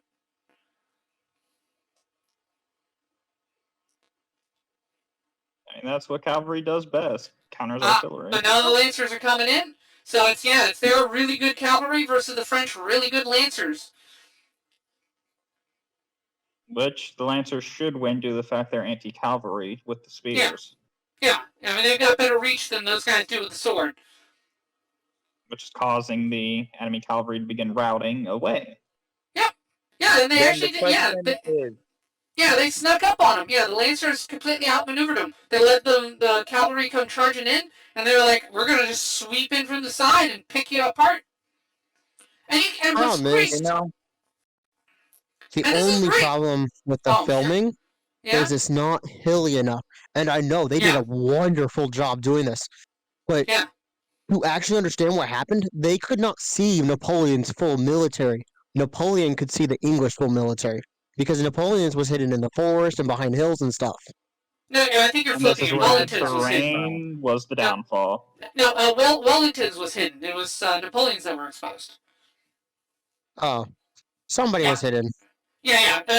Wellington was hidden. That was Napoleon's big thing because Wellington understood the terrain better. But yes, no, all the hills, by the way, you're seeing were constructed. They hired an Italian firm to actually move earth to build all of the hills you're seeing. This was shot originally on flat land, and they built the hills for this battle. But yeah, they couldn't quite replicate it precisely, as you point out. Yes, that is one of the inaccuracies here. But they invented a landscaping system to deliver the water. They built the hills from scratch. Yeah, this is a massive production. Probably why the Soviet Union agreed to allow them to film it there as an American company. Yeah.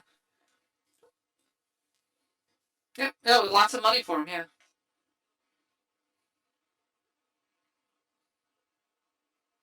a part of me is really talking up that they lost because their horses were too slow.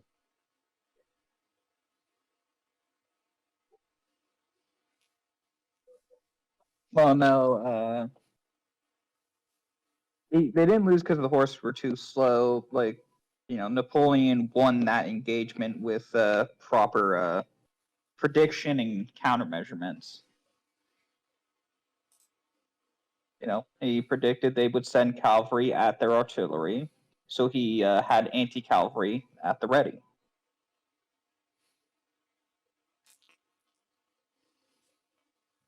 And this is where the reinforcements hit.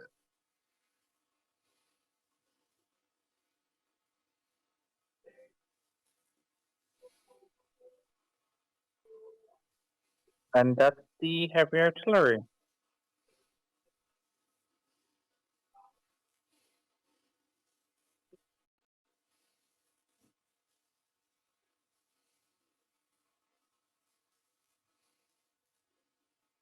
Ooh, the game started.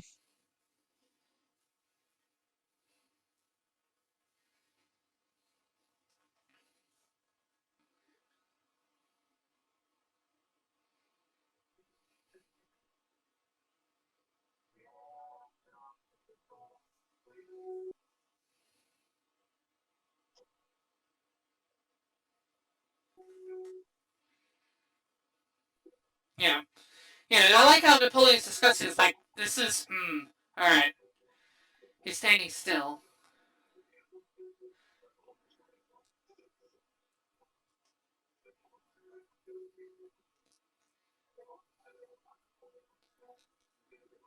Trying to get a stronghold. Yeah, trying to get the fortress. The farmhouse becomes the main key center point for Napoleon.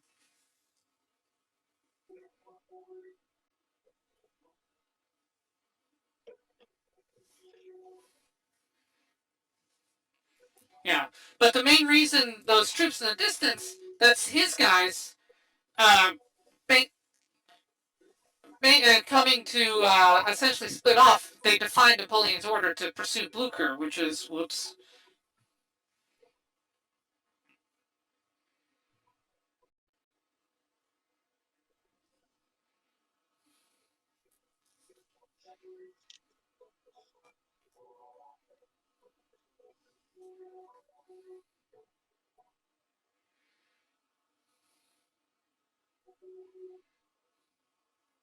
Yeah, so this is now we see the medical thing. It finally got so powerful he couldn't just act his way out of it. Plus the stress compounded the stomach issue.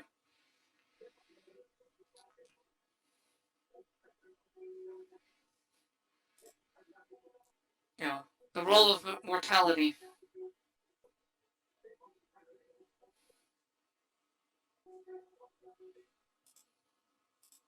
He's got to play it off so soldiers' morale stays high.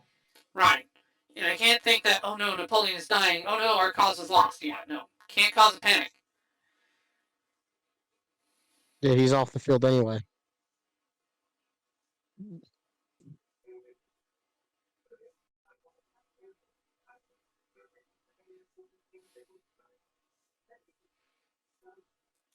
It's fascinating too. His family. I love that they use a French lullaby in the background during this, like for the music right here. Hmm. Hmm.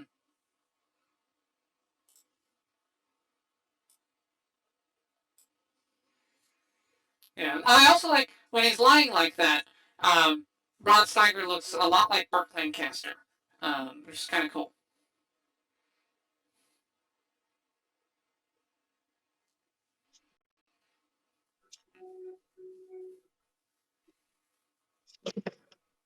Yeah. But yeah, Napoleon's a fascinating figure. Man, I wish we'd gotten Stanley Kubrick's thing.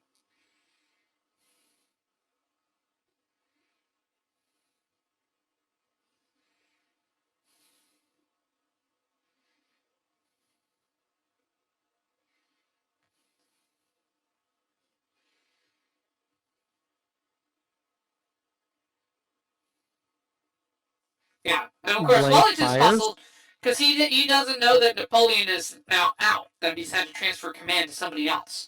So Wellington doesn't know about the behind the scenes stuff.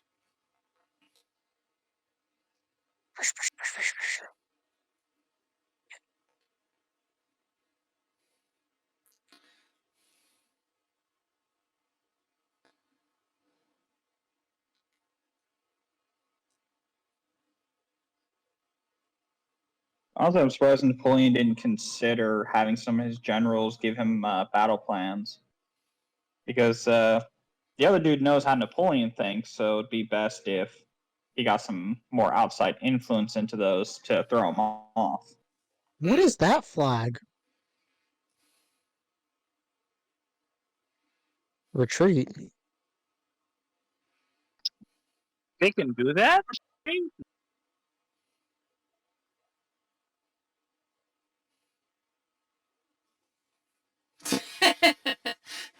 I like the colonel, the corporal, just like giving advice to the very head of the military there. It shows how irreverent they are to him because it's like, yeah, they're the ragtags. He dodged that. So, Hmm. No. No, that's a tactical Yeah. retreat, my guy. Yeah, they're just pulling back. He's not withdrawing. He's No. pulling back. So last time he got yelled at for running. Yeah, he's remembering like, hey, I'm not gonna let Wellington just walk away this time. Whoops. you know, He's not appropriately assessing the situation. Yeah. I also like how some of those cavalry are. Oh, I thought for a second some of them were in knight armor because of how shiny it was. Yeah. But now I like now there's a reflection of human nature. This is really cool because you see him earlier in the film get chewed out for letting Wellington just walk away. So here he overcorrects and misreads the situation because of his shame from the earlier error, and that leads to this one. Very human, happens all the time. Great lesson to the rest of us. Like, don't do that. And then now, yeah, and then he charges straight into cannon fire because, yeah, they weren't running away. They were just repositioning themselves. And they've got trenches and They're stuff also ready, charging too. off. Yeah, Yeah. had the good old bait ready. Yeah. They're literally just turning straight into death. Because they can't get back out because, yeah, the British were dug in. I am curious how they managed to get the horses to act like that, considering that would probably fuck the horses up pretty well. Yeah, I mean, I don't. One thing to watch for the end of the movie, I don't know if it's there, is were any animals harmed in the making of the movie? I don't know. Because it's Mosfilm, a Soviet production, they may not have had the standards for animal cruelty that the West does, so I don't know. But you can also do it like there are horses, you can train horses to do that. You said Russian military was used for this? Yeah, this is the Russian military, yes. This is likely Russian horses, too. Yeah. Now Your you see... horses War horses are trained to not Yeah, stamper with loud noises. In fact, yeah, I know it's considered unethical, but they're trained with actual cannon fire, well, blank fires, but it's just as yeah, loud. yeah. So Well, no, like now we I see wasn't meaning in the this is sense of the horse. Oh, sorry. yeah. One sec. I want to just follow this train. So that shot right there, that I was trying to get out. So that shows the infantry squares. That was a brilliant shot, by the way. That was clearly an aerial, probably a helicopter shot.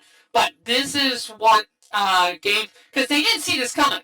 The hills blocked Napoleon from seeing this formation in the ready, and so he just walked his cavalry into essentially a kill zone. Because like you get caught between those two, it's like getting hit broadside if you're a ship by cannons.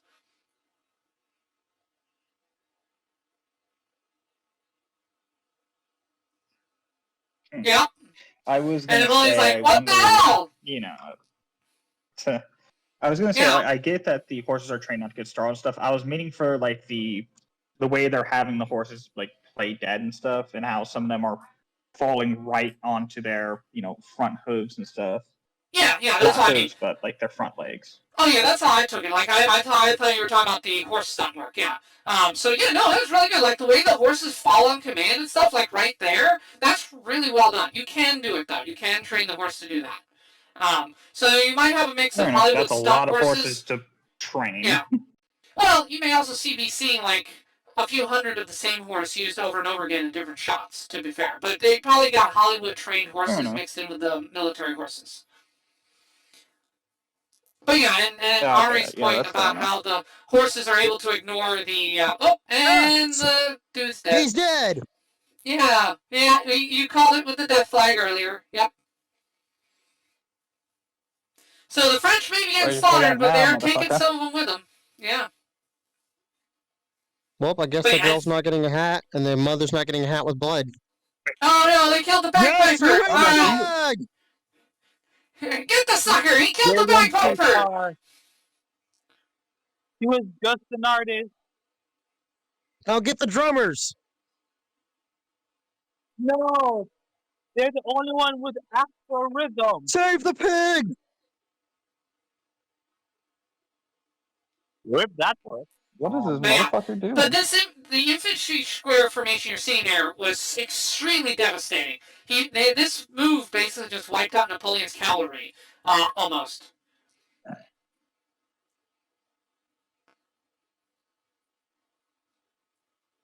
The problem is these French guys don't understand what you're saying. They speak French, my friend. Yeah. Vous parlez français. Yeah. It's also too late to have that change of heart. You're not convincing over 100 men that we just need to stop killing each other and shake hands. Not 100,000. Very little. Look at this shot. Now, these days you use drone for this. They did this with aerial of the time, which is, I mean, this is incredible. I would not be surprised if they use hang gliders. Yeah, or what something. They really innovated. But I mean, every single like formation there was like those were extras. My God, like that was so good. And again, you could see the inspiration where Lord of the Rings took it from. That is so well done. That's absolutely beautiful military shot. Now we gotta wait for Sauron to come in and challenge Napoleon to fisticuffs. I really need to start that eventually.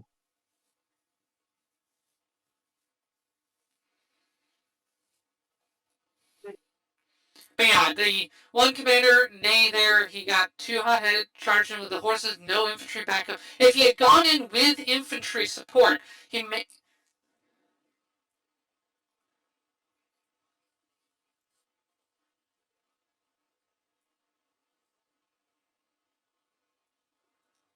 Yeah, this is a critical moment. In a polite way.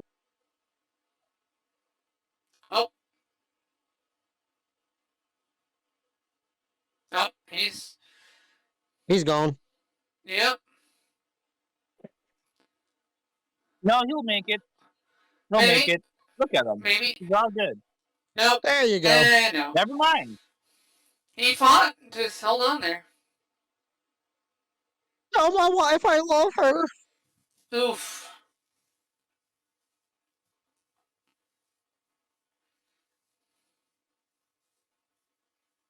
crazy. Now, this was a key thing. So he's taking over Hougoumont. Wellington cannot spare the forces here. Woo!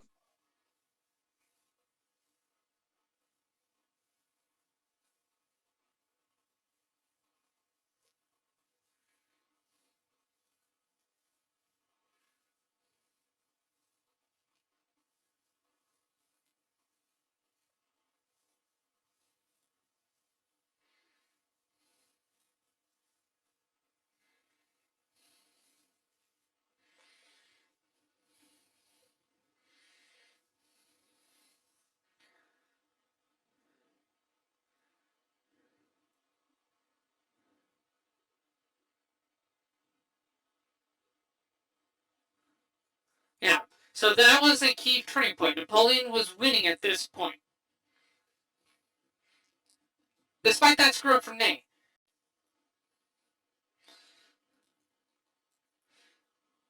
The cavalry loss, though, is going to be huge.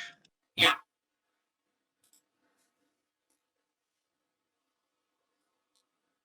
Yeah. Is it the If it was Bersos? artillery, they could have wiped out so many of his men.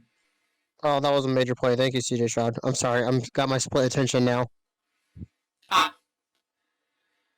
So yeah, Wellington's on the Good. back foot. Napoleon is pressing his advantage now with the old guard, the veterans. Those old soldiers you saw, these are decorated war heroes. They've been faced heavy fire.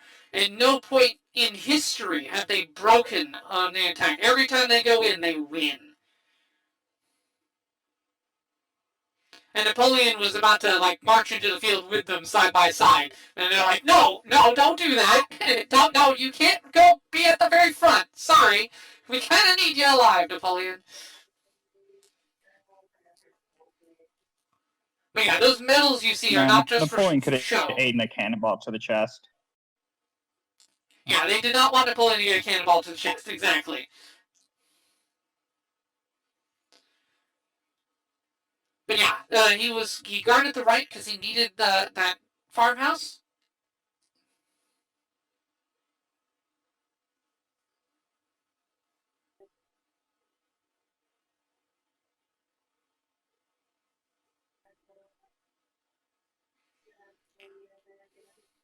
They forgot platoon.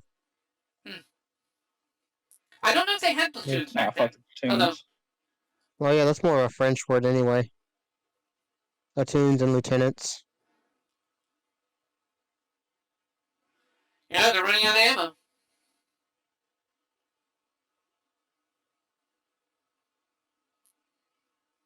ammo. On the back foot and running low on resources.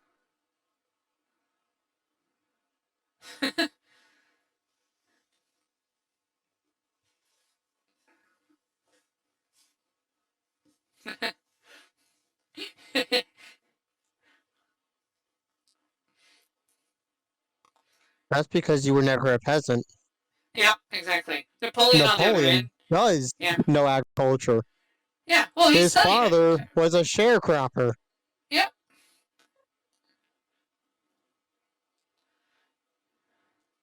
He knows how a field moves when it rains. He knows how a field moves when it's drought. Yep.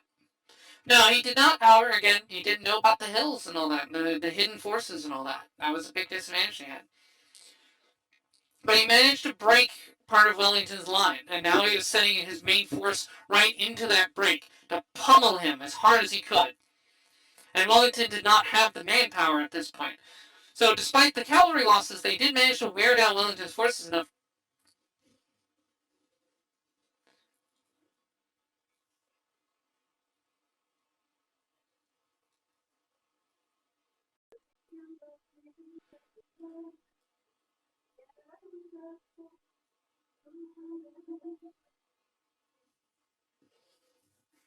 And unfortunately, so as we saw earlier, the force that was there blocking Blucher from rejoining, because they split off, they weren't able to prevent this. That's ultimately what caused this to happen. Blucher was able to come back, and Wellington positioned himself at the forest, knowing that forces could move through it, Blucher moved through the forest as Wellington knew he could. Napoleon didn't think that could happen.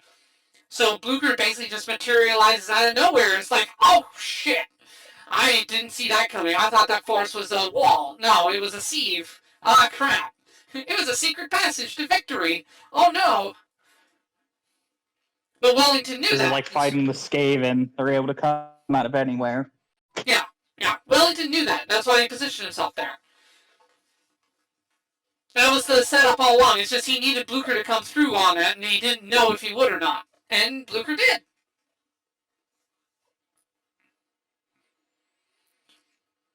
And now, motherfucker. yep, and now the grass speaks English as they emerge. From the hiding. This is going to be a huge hit to the morale of Napoleon's army because they just lost a majority of their decorated soldiers at the top of the line. Yep. Yeah, they basically, Wellington had them set to, Wellington at first just had those guys there. He wasn't counting on Blucher, but then Blucher came in to distract the rest, so all they had to deal with was this. Honestly, yeah, no, it worked out for Blucher the fact that he lost, because, if he had tactically retreated, Napoleon would have probably picked up something's off. 16 minutes left in the movie. Yep. Fair enough. Yeah, it doesn't feel like a 2-hour movie, man. This thing flows so well. So it became a lot of luck, and the fact that losing men worked out in the advantage because it made Napoleon believe, okay, I got him on the back foot, move in, and then the ambush. Perfect way to do that. Marengo.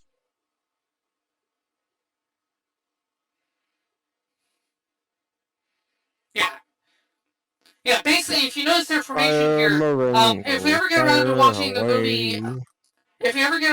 movie, Zulu, you'll see a formation like that used against the Zulus to great effect. But it's each row stands and fires while the other one in front of it reloads. And so they just alternate. So it's like a machine gun that's 100-foot wide machine gun just barreling into you. Well, you want to know the history behind that formation? United States creativity. United States guerrilla warfare invented that in the War of 1812. Not surprised. Ironically, it was the same battle that Monroe showed up at. Or Madison, sorry. Yeah.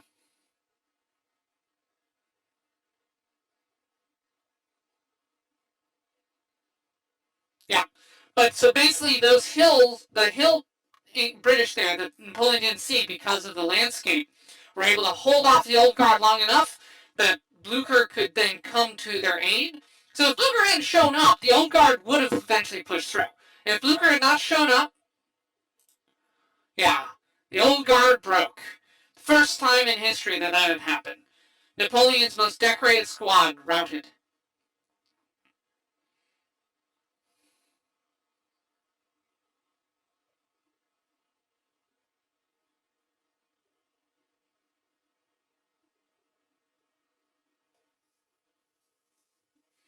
Wow, I really don't like that guy. He's so mean in a polite way. Yeah. Well, it's the British, yeah. The British will smile as they say very cruel things and do very bad things to you, yeah. The Chinese know that well. But yeah, without Blucher there, the old guard would have eventually taken those guys out. Because those guys on the hill only had like 5 bullets each. They didn't have a whole lot of ammo left. They had no backup. They would have suffered. But with Blucher there, they were able to have just enough.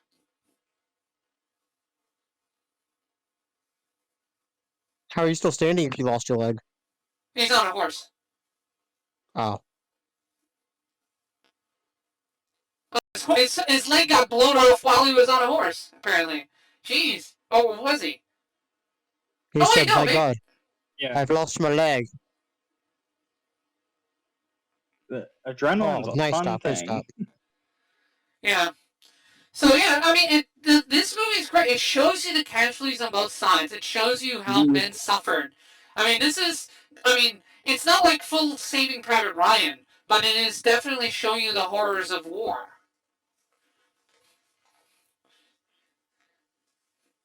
And even though Wellington's not in the fray like Napoleon is, he does see some of the suffering, but Napoleon more so.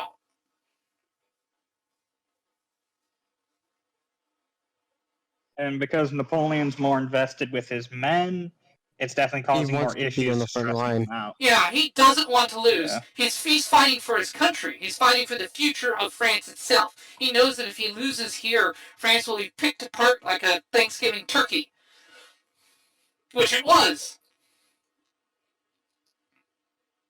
Yeah. Illness and He the only constant delayed it another stress. 70 years. Yeah. And it got devoured like Thanksgiving mac and cheese.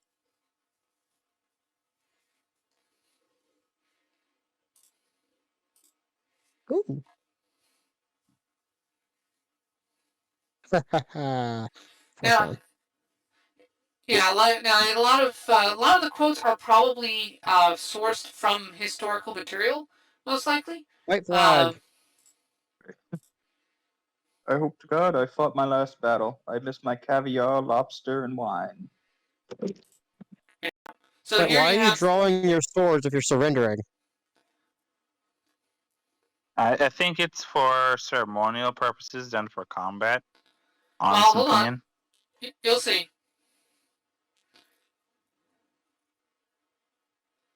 The white flag is also a flag of diplomacy.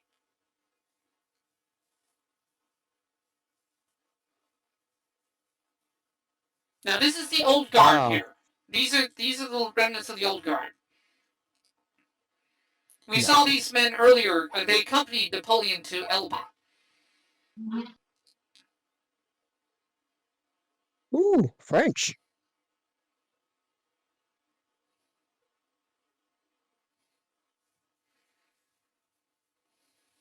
You know So what that means really war. sucks? This entire time they don't understand each other. Yeah. Well, they also have decided, they're taking death before dishonor. Like we fought for France. We will not surrender. And so they gave them a quick death. Cannon fire, instant obliteration.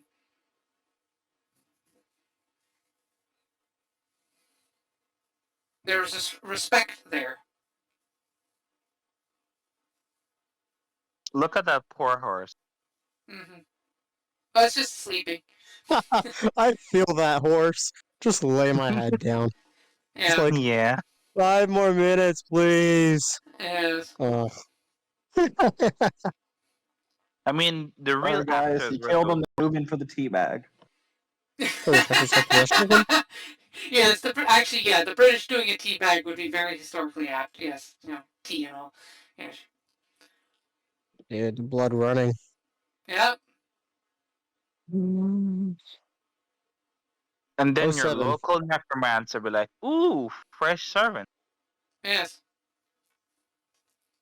Look, the old guard died because of skill issue. Nah.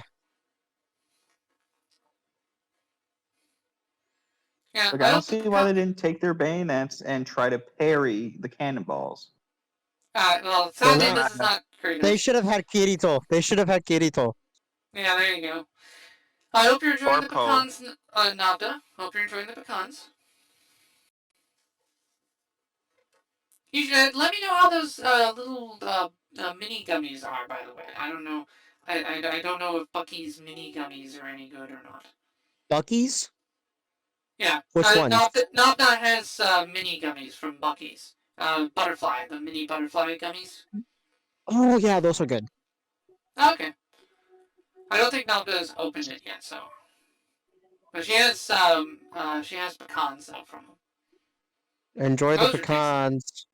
I like pecans. Pecans are pretty good. And if you want to battle with me and say they're pecans, I'm going to just resign and say they're pecans.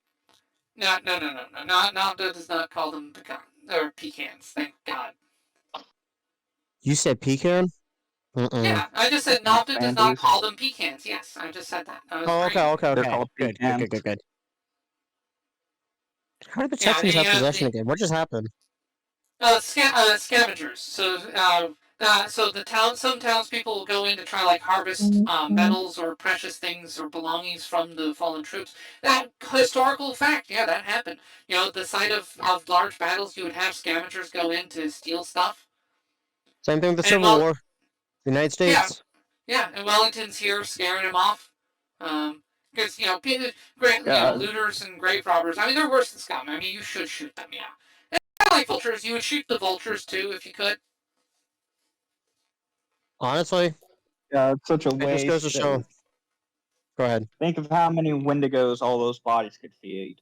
Remember, kids, Indeed. donate your dead bodies to the local Wendigo Foundation, or else they will come eat you alive. Indeed. I love this shot. The faraway I'm shots. not getting paid to say this. Yeah, the faraway shots in this movie are really good. Like, I mean, the scale. I mean, look at how the positioning of the bodies and all that. Like, as he's, you really get the sense of devastation on both sides here from all the dead bodies, both British and French, and the empty horses with no riders. This is really, really well done. This is a beautifully shot movie. Wonderfully paced. My goodness. I forgot how good this movie was. I really forgot how good this movie was. Shot. It's hard to believe this was shot in 1970 and not 1980 or 1990. Yeah, I know. Back then, you had to get creative with cinematography. You couldn't just CGI every fucking thing. Yeah. Everybody there is a living person. They're Russian military. Like, there's all like real extras, no mannequins or anything. Dude, I remember doing that kind of stuff for like marching band. Like we just lay down at the beginning of a show, and you had to look the part. Yeah. You don't look like you were completely still. Yep. I couldn't do that. I could not stay still. Yeah. A battle won and a Take battle a bearing lost. test. Yeah. See how long you can go.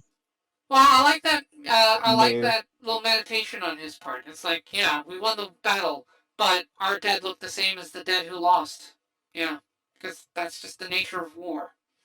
And that's good. I mean, the movie does not romanticize the war. It doesn't say, yeah, the war is good, woohoo.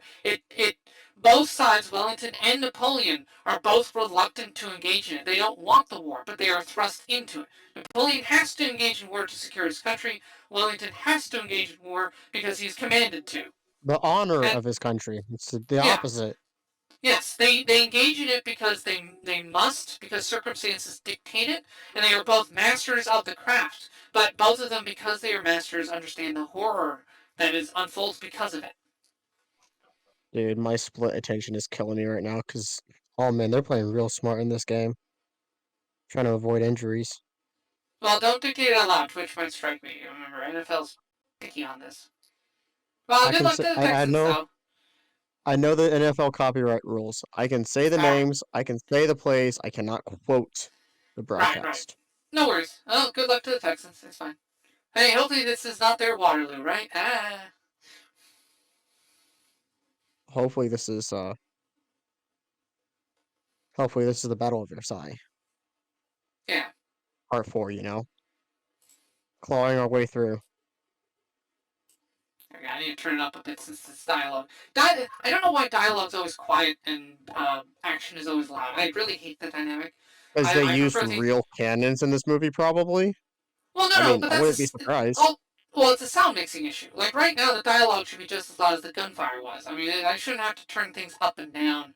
And that's just a general commentary. I like things to be normalized. I like to sit at one volume and be able to hear everything, both the cannon fire and the speech. I don't want to have to crank things up to hear spoken dialogue.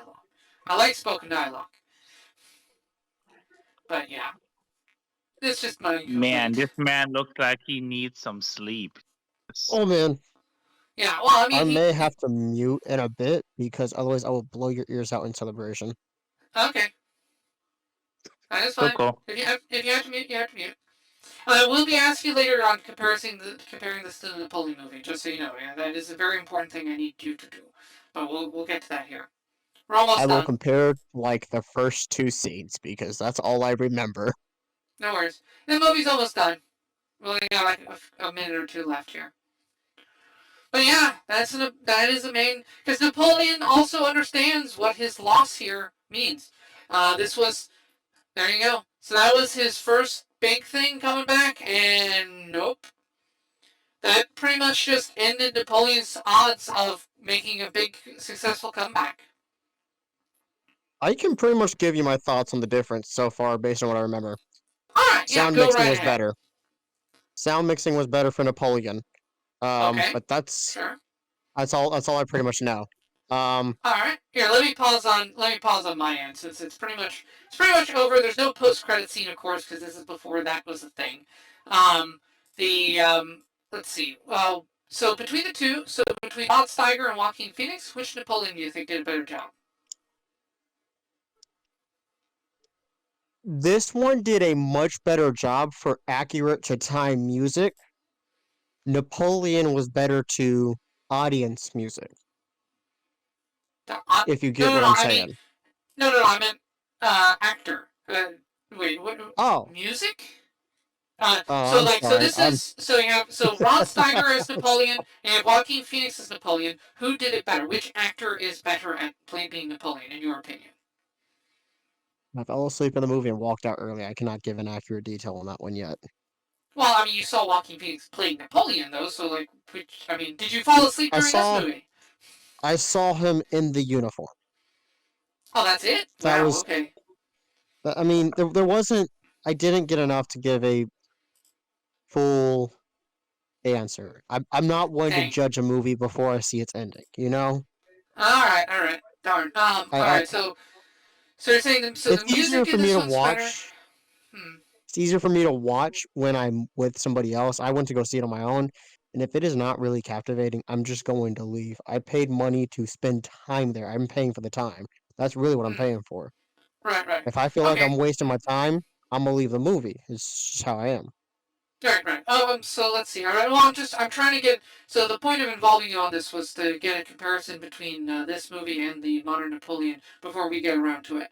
All right. So you can't comment on the actor. So you're saying the music's better, the sound mixing was better for Napoleon. Well, did this movie put you to sleep, unlike Napoleon? Did this movie put you to sleep?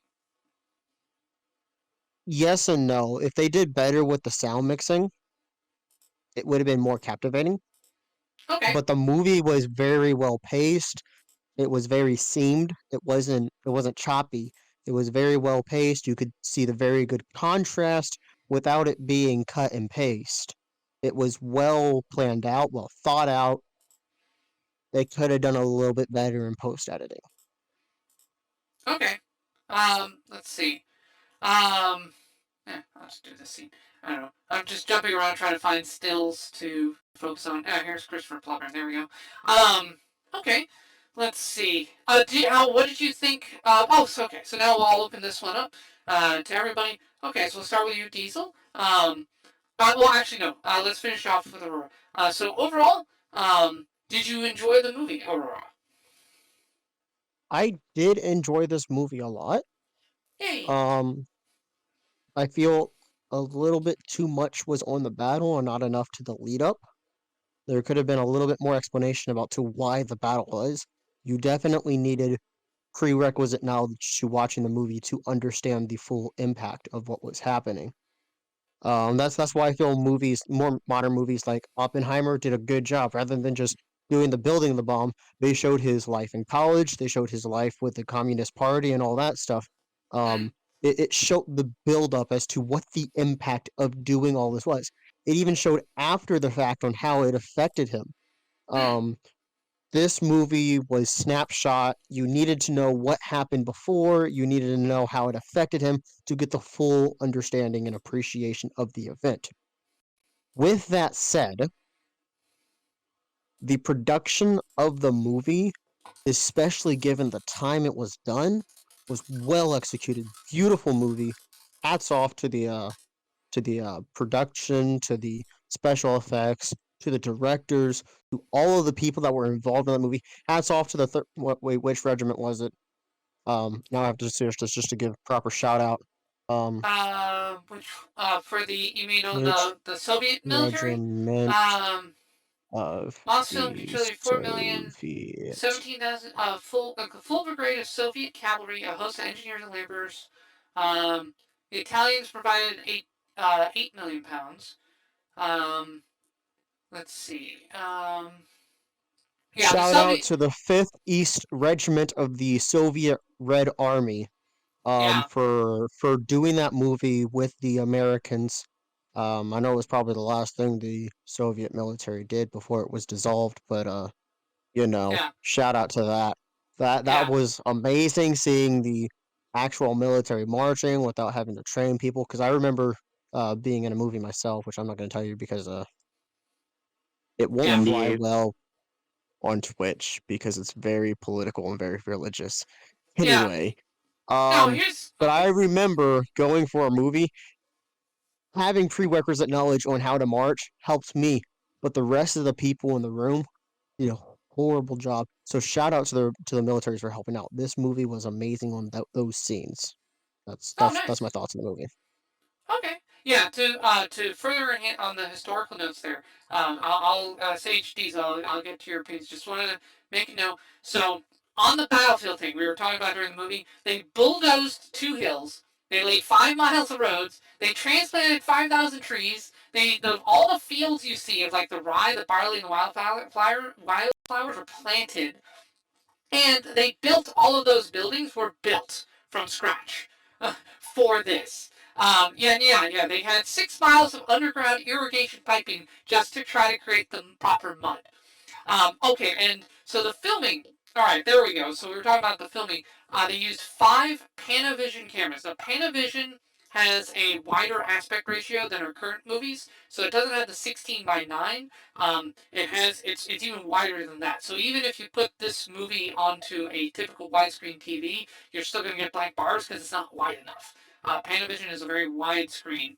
But they apparently had ground level, a 100-foot tower, a helicopter, and an overhead railway. So they use kind of what they use in football stadiums with like the overhead camera thing. They did Mm-hmm. that, but across the battlefield. I think that's one of those forward-moving sloping shots during the infantry squares. I think that's what they used there, and a really far away one on the helicopter. And so they had 5 cameras that they could edit between for the battles. The total cost of the battle was $5 million of a $25 million budget. That is $1970, mind you. And it is historically it is the largest battlefield ever used in a movie in all time. Like it has not been eclipsed since. It probably won't be because CG. I mean, no studio is going to approve doing that when CG is a thing. I could see China, maybe a Chinese studio, doing something on this scale for fun, just to try to put. I could see that happening, but no. Until a I construction company digs a hole in the Great Wall. yeah, yeah. We're going to no. We will. They will shoot a historical epic about the Great Wall, and they will basically rebuild their own Great Wall someplace else. But with blackjack and hookers. No. Anyway. Um. Oh, dude, Okay. I would definitely watch that though. Blackjack Oh yeah. movies, I'm here for all of them. Yeah. Okay. Diesel. Let us start with you. What did you think of the movie? What is your overall opinion on this? Did you enjoy it? Yeah, it was definitely a fun watch. Definitely shot beautifully. I'm not as I wouldn't to get this out of the way. I probably wouldn't be inclined to watch it again, not because it was bad. I I'm not. I the best way to put it, I don't really care too much about these sort of movies. Like I don't mind watching them. I don't mind showing up to watch these, but I probably wouldn't go out of my way to go and see one. Hmm. Uh, like we've already pretty much established, I'm a huge sort of sci-fi and fantasy fan. Right. So like historical stuff, if it's really well done, like Oppenheimer was, it can keep me interested. But definitely with the audio mixing, it was hard to keep me interested because I couldn't hear half the shit they were saying. Okay, yeah. So you had the same problem because I was adjusting my audio levels on my end to just specifically increase VLC so I could hear it, and then lower it back down during the loud stuff so I could hear you guys. But yeah, Yeah. no, I 100% get that. Yeah, now to be fair, it may not be sound mixing issues that were present in the original movie. It could be a result of the transfer. So what we watched is the Blu-ray version of this movie, so it could be an issue they had when they made the Blu-ray transfer. So that could just be like a modern technology problem on this. So that sucks. It sucks. I mean, the visuals are good. The transfer of the visuals are solid. They're cleaner than the VHS copy that I watched when I was a kid. But yeah, the audio mix. Yeah, I agree. It sucks. Okay. And Now, I also feel like I was also going to say I also feel like because I don't really know the history behind Napoleon, I just knew he was a great leader. I also feel like it definitely didn't help to my experience because I don't really know the full scale of everything that's going on. And again, that does contribute a bit to the audio mixing, but definitely to me, because I didn't know the history, it definitely took a bit of experience away because I'm not fully understanding everything that's going on. yeah, no, makes sense. Makes sense. Yeah, the one thing I'll point out, you're a big sci-fi fan. If we get more into military sci-fi, understanding these classic battles, a lot of military sci-fi will reference these old battles, like Waterloo, like the Civil War. A lot of military sci-fi writers love to cite old battles and old tactics and use them in sci-fi contexts. So that is that's something to keep in mind. And watching historical movies will often help you appreciate science fiction movies more because they will often borrow from history in science fiction. You'll see that. All right, Sage, what did you think? Did you enjoy the movie? Okay, we all established that the audio is atrocious. Because I'm going to be Yes. honest, because I was struggling to hear most of the dialogue, I kind of fell asleep on most parts and woke up when the fight started. So I will Man. not deny that.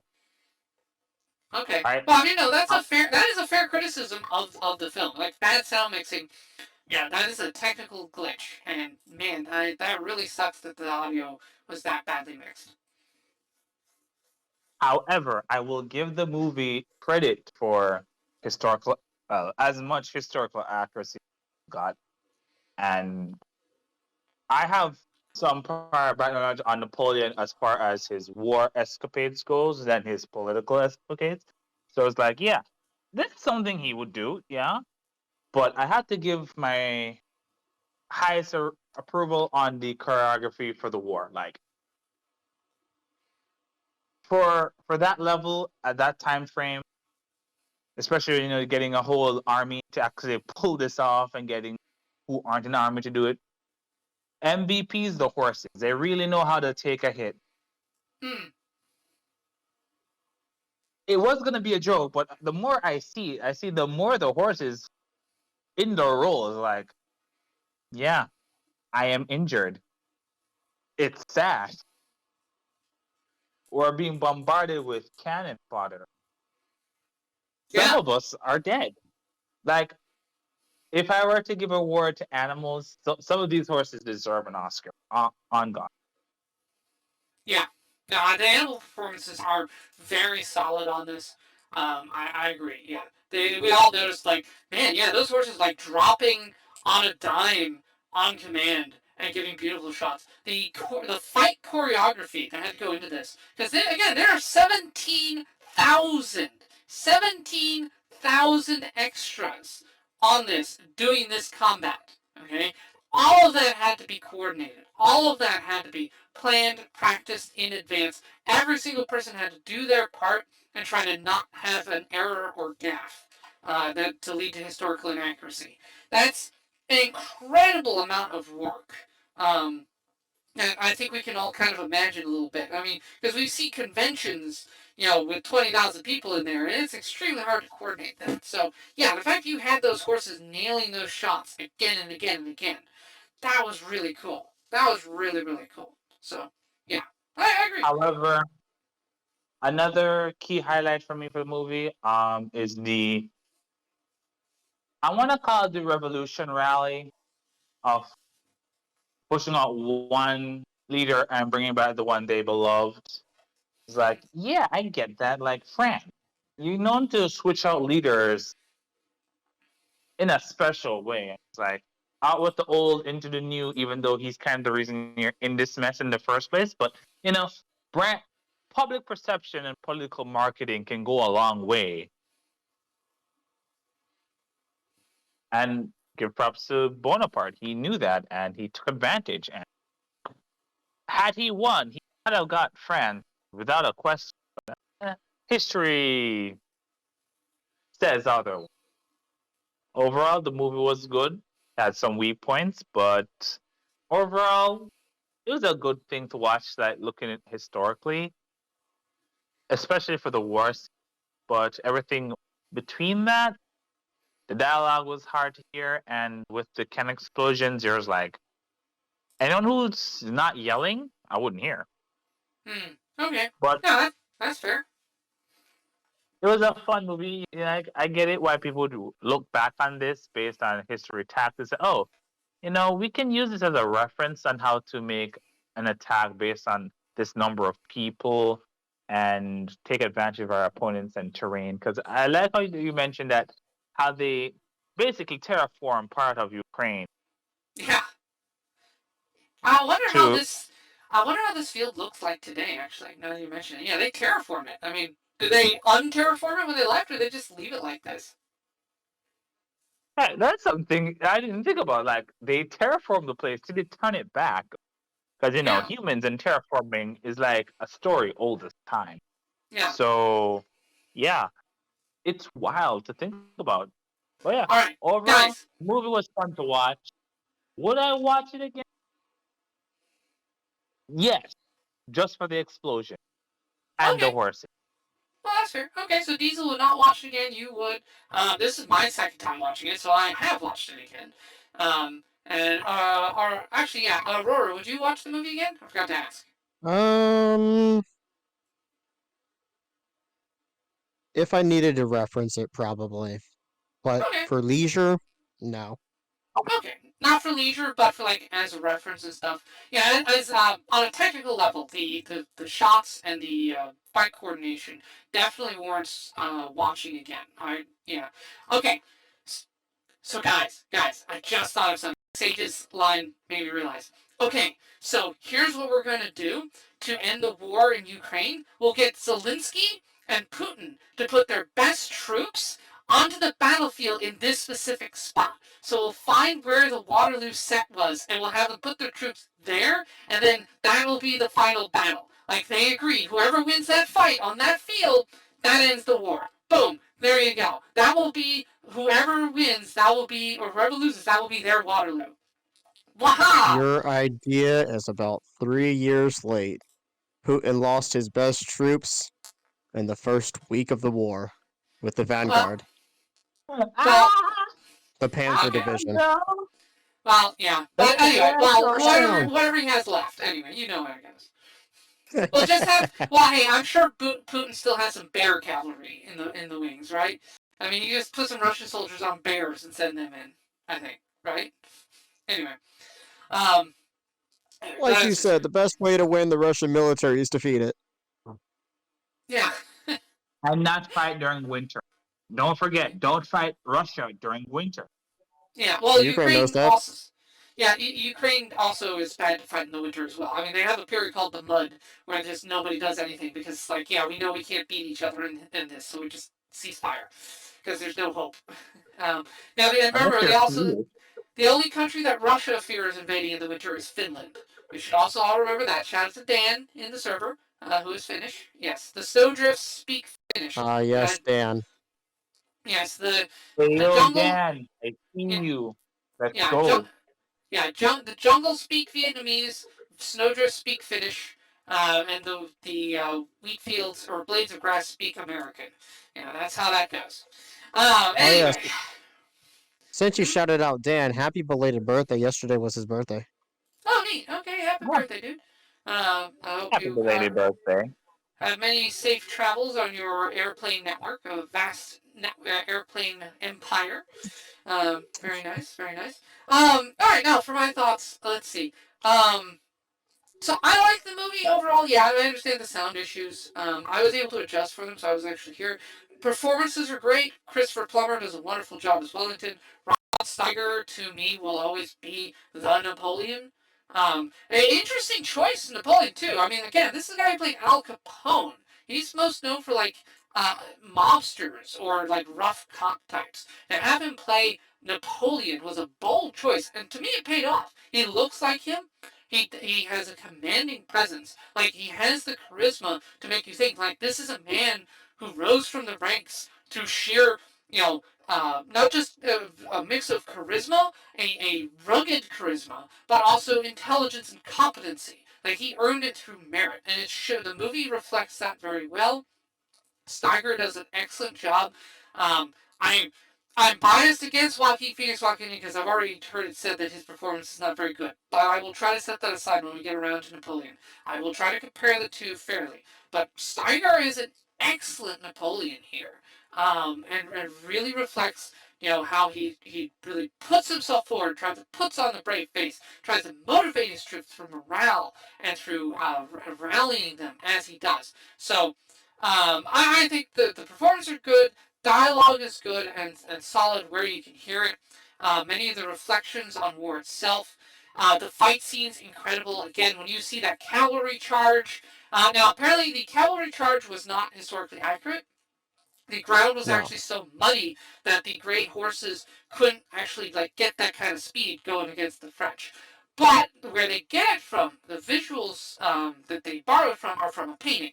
There's apparently a painting about that scene that shows the horses charging full speed at the French forces. So what they were referencing. And you know what? That's fine. I'm fine with that. But you look at that and you think of the Riders of Rohan scenes from Lord of the Rings, and you're like, oh man, that's so cool. That's so good. That was really well done. So yeah, you see the inspiration, beautifully shot, absolutely beautifully shot. The Blu-ray does a great job with the visuals. I'm good on that. Sound mixing, yeah, that is the single biggest issue. I do agree with you in terms of lack of historical context. They set some of the stakes, but yeah, they do really gloss over. It's like, yeah, Napoleon. We see Napoleon lose, and then he's back again. Very short order. They don't. It would have been nice to get more of a taste of those 10 months where Napoleon is away, just how bad things were under Louis the 13th. Why the big emotional things comes very early, where Napoleon's just like, you want to shoot your emperor? Here I am. And then they all join him. Well, why? I mean, you know, why did they join him? What motivated that? Showing some of that motivation, establishing more of the context of how bad Louis the 13th was for France would have been good. It would have also then served as a motivator to Napoleon's character. You want to root for Napoleon because if we establish that Louis the 13th is a horrible ruler who will lead to mass starvation and deprivation for the French people, then that's what's motivating Napoleon to keep going. Because if he loses, that comes back. And that is a great character moment for him. Now we can root for him knowing that even though he's going to lose, because we're like, oh man, if he loses, his people are going to starve to death, and he's aware of this. So, but at the same time, Plummer's Wellington, you can't hate him. He does a very good job. He's very intelligent. He does things nicely. He's polite about it. So even though he is, functionally speaking, Wellington is on the wrong side here, because he's essentially fighting to impose an incompetent king on the French people as opposed to a competent one. But he does so because it's his duty and for honor, and because from his perspective it's the right thing. And he does it well. So you don't hate him for it.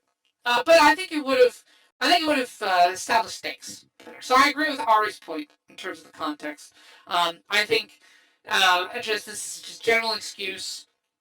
In 1970, your average person was well educated enough to know the context of what the movie was watching. Like the American education system was still teaching the average moviegoer enough that they knew the circumstances around Waterloo. It's only recently that we don't have that now. We're not teaching history very much anymore, which sucks. The American education system has all but collapsed in the last 50 years. And I think that reflects it. So, yes. I think in modern times you would want context. When this movie was made, it wasn't seen as necessary. It was seen that if you wanted to know more, you were just going to pick up a book, as was the way of things back then. So, But yeah, overall, this is my second time viewing it. I forgot how good the movie was. I think this is a good movie. As I said, the modern Napoleon with Ridley Scott's got big shoes to fill if he wants to make me like it. Haven't watched this Before yet. we move on, Hmm. I have a thought. So Hmm. more on what we were both saying about the historical filling in the story. Yeah.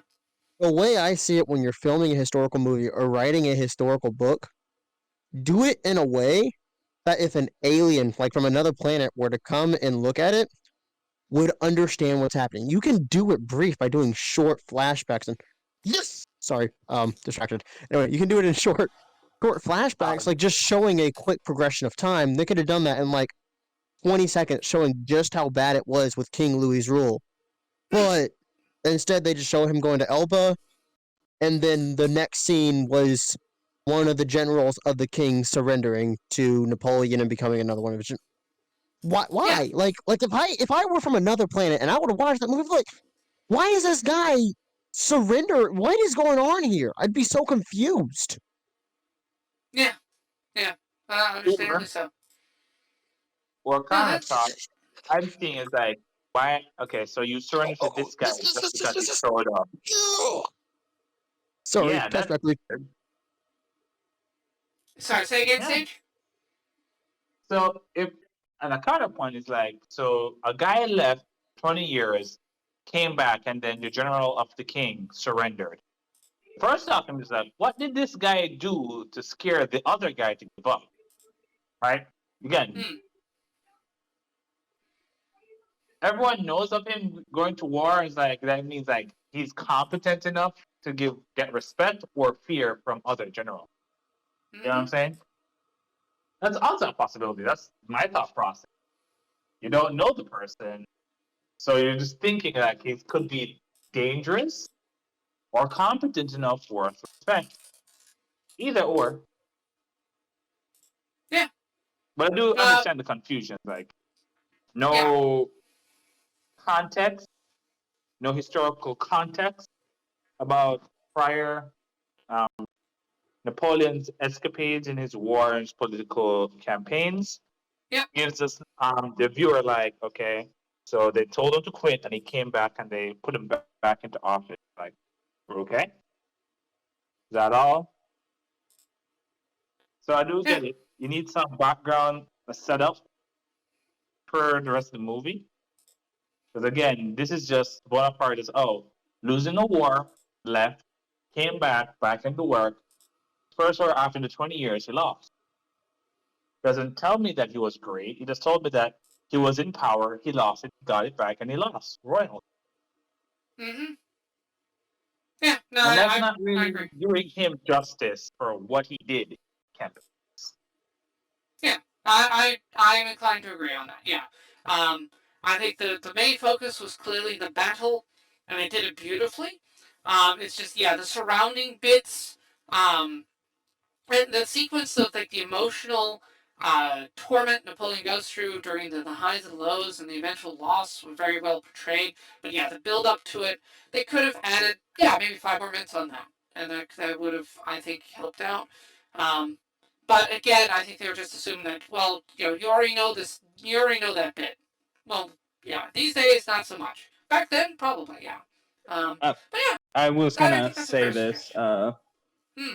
Fat Man and like I was gonna do the comparison to another documentary we watched, like Fat Man Little Boy, with going over the Manhattan Project and everything. And I was just gonna say the way they did it was you didn't have to know everything about the Manhattan Project or who Oppenheimer was, but they accurately portrayed it well enough while moving the plot. They gave you the things you needed so you could understand everything. It's Hmm. definitely the case they really needed to do that because, yeah, if you don't know this, then it felt way too much of they just were following the historical beats and just let's get to the battle, Hmm. which I'm gonna say it's a little lazy. The fact that you're basically telling the viewer, you don't understand this, sucks, figure it out. when visual media should be able to tell me something and do it in a way to where I can at least understand it. Now, you don't have to beat me over the head with like me being stupid, maybe rewatching to get some key information I missed, but definitely feels like I'm not given enough information to be able to draw any form of conclusions with the movie. Okay. If it was just the battle, it would have been an outstanding movie. However, the reason why I criticize that specific point is because they took the time to explain why Napoleon left for Elba. They explained that he was surrounded by Prussia, Russia, and Britain, but they explained nothing in between. They explained him not wanting to abdicate and then deciding to do it in the end. They explained his whole character before Elba, but then they just do nothing with that.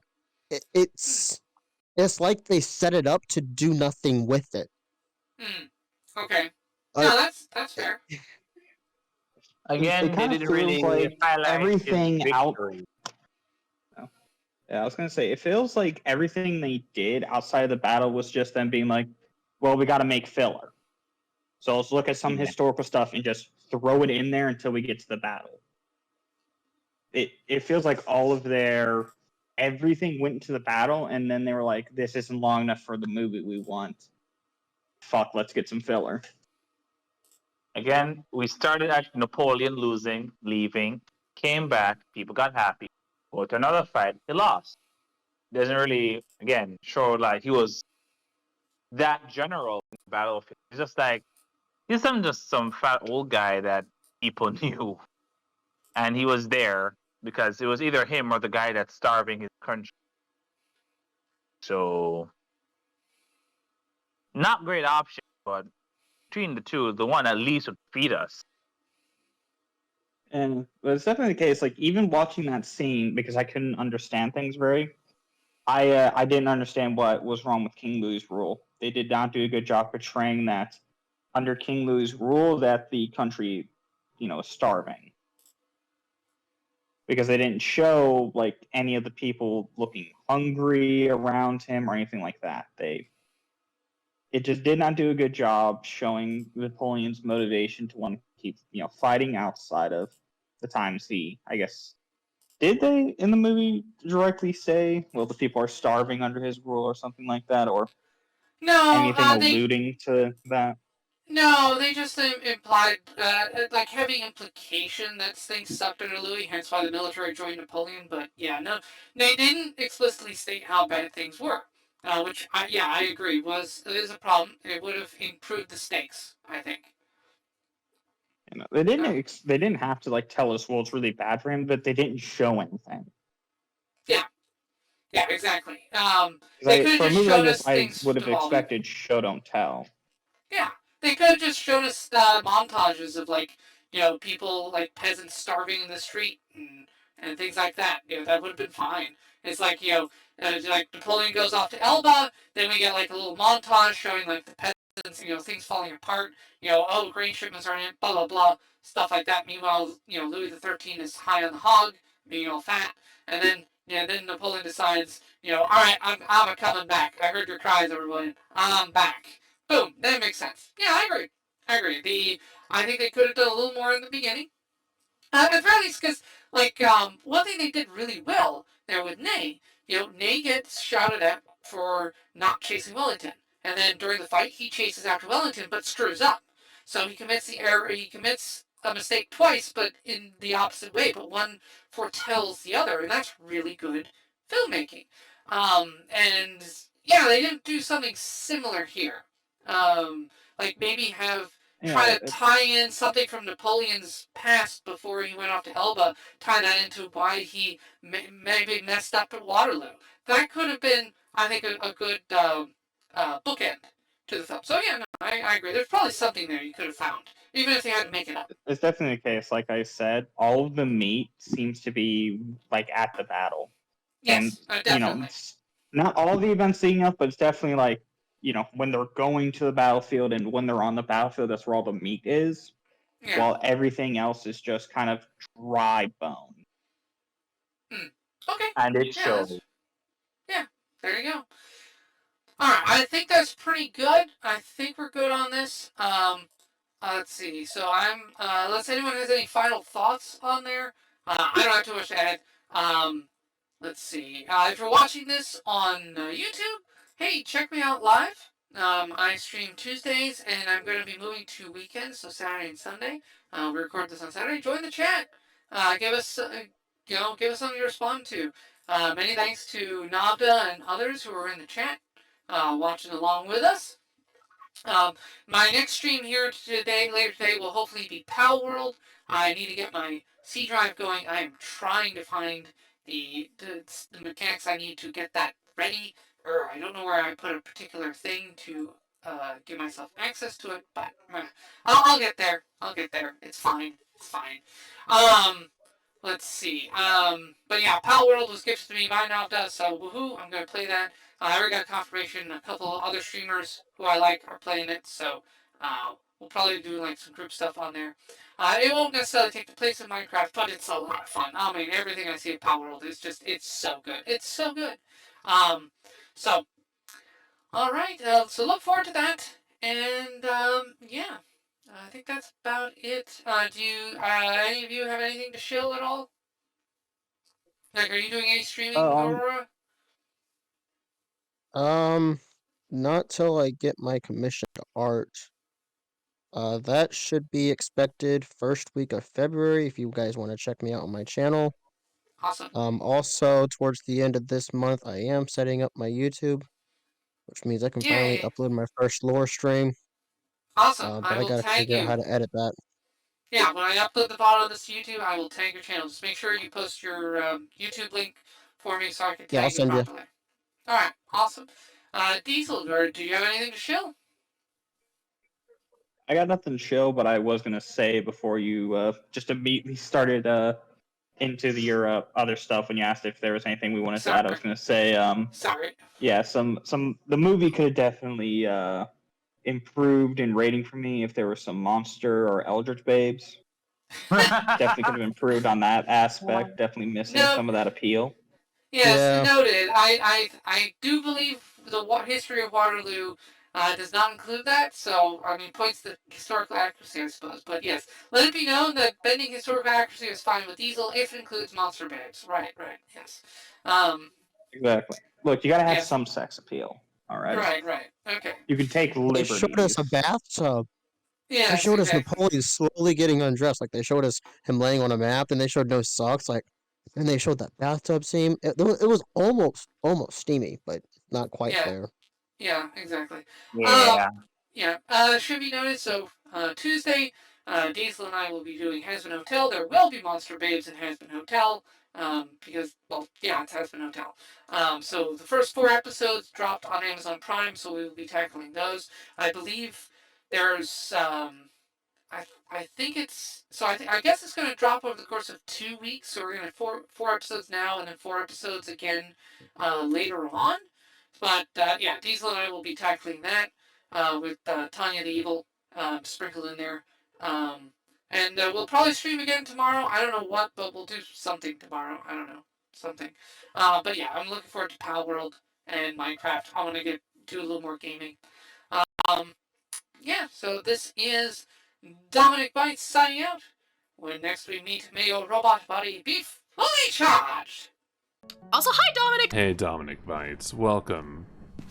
Welcome on by. Hey, yes, welcome to the stream, Dominic Bytes. Hopefully everything works out for you, buddy. Welcome to stream, Dominic! Hi, Dominic. Dominic says, hey, yo, Dominic, how's your day going? Glad you can make it. Hello, Dominic. Dominic Bytes. What's up, Dominic? Welcome in, welcome back to the lab. How are you doing today? How are you doing, Dominic? How's your day been, bro? You doing good? Hello, Dominic. Hello, darling. How you doing, darling? So, hello, Dominic. How are you doing? Welcome in. Hello, Dominic. Dominic! Hello, Dominic. I hope you're doing good today. Dominic, hello. Hello, Dominic Bytes. Hi. Hello, Dominic. How you doing? How's it going, Dominic? Welcome in. Mwah. Hello, Dominic. How are you? How are you doing? Welcome in. Hey, Dom. So good to see you. Hi. Hi, Dominic. Hi, sweetie. It's good to see you. Hi, Dominic. How you doing? Hi, Dominic. How are you? Lovely to see you. Hi, Dominic. What's up? Hi, Dominic. Hi, Dominic Bytes. Hi, Dominic. How you doing? Hi, Dominic. Hi, Dominic. Dominic, hello. Hello, Dominic Bytes. Hello. Dominic Bytes. Hello. Hey, Dominic. How you doing? Dominic, thank you. Can you stop slamming shit? Hey, Dominic. Dominic Bytes, how's it going? Wee! Hello, Dominic Bytes. Hello. What's up, Dominic? How are you, man? Hey there. Hello, Dominic. How you doing, darling? Welcome, yeah? Dominic Bytes, you productive little devil. Dominic Bytes. Oh, it's you. How's it going, y'all? If you haven't already, definitely go check out Dominic Bytes, a super cool and lovely streamer. They're super cool. Very like synthwave, futury vibes. They do like a Byte Club cinema stream. They're an absolute vibe. Love them. Definitely go give them a check out. Go check them out. Go give them your love.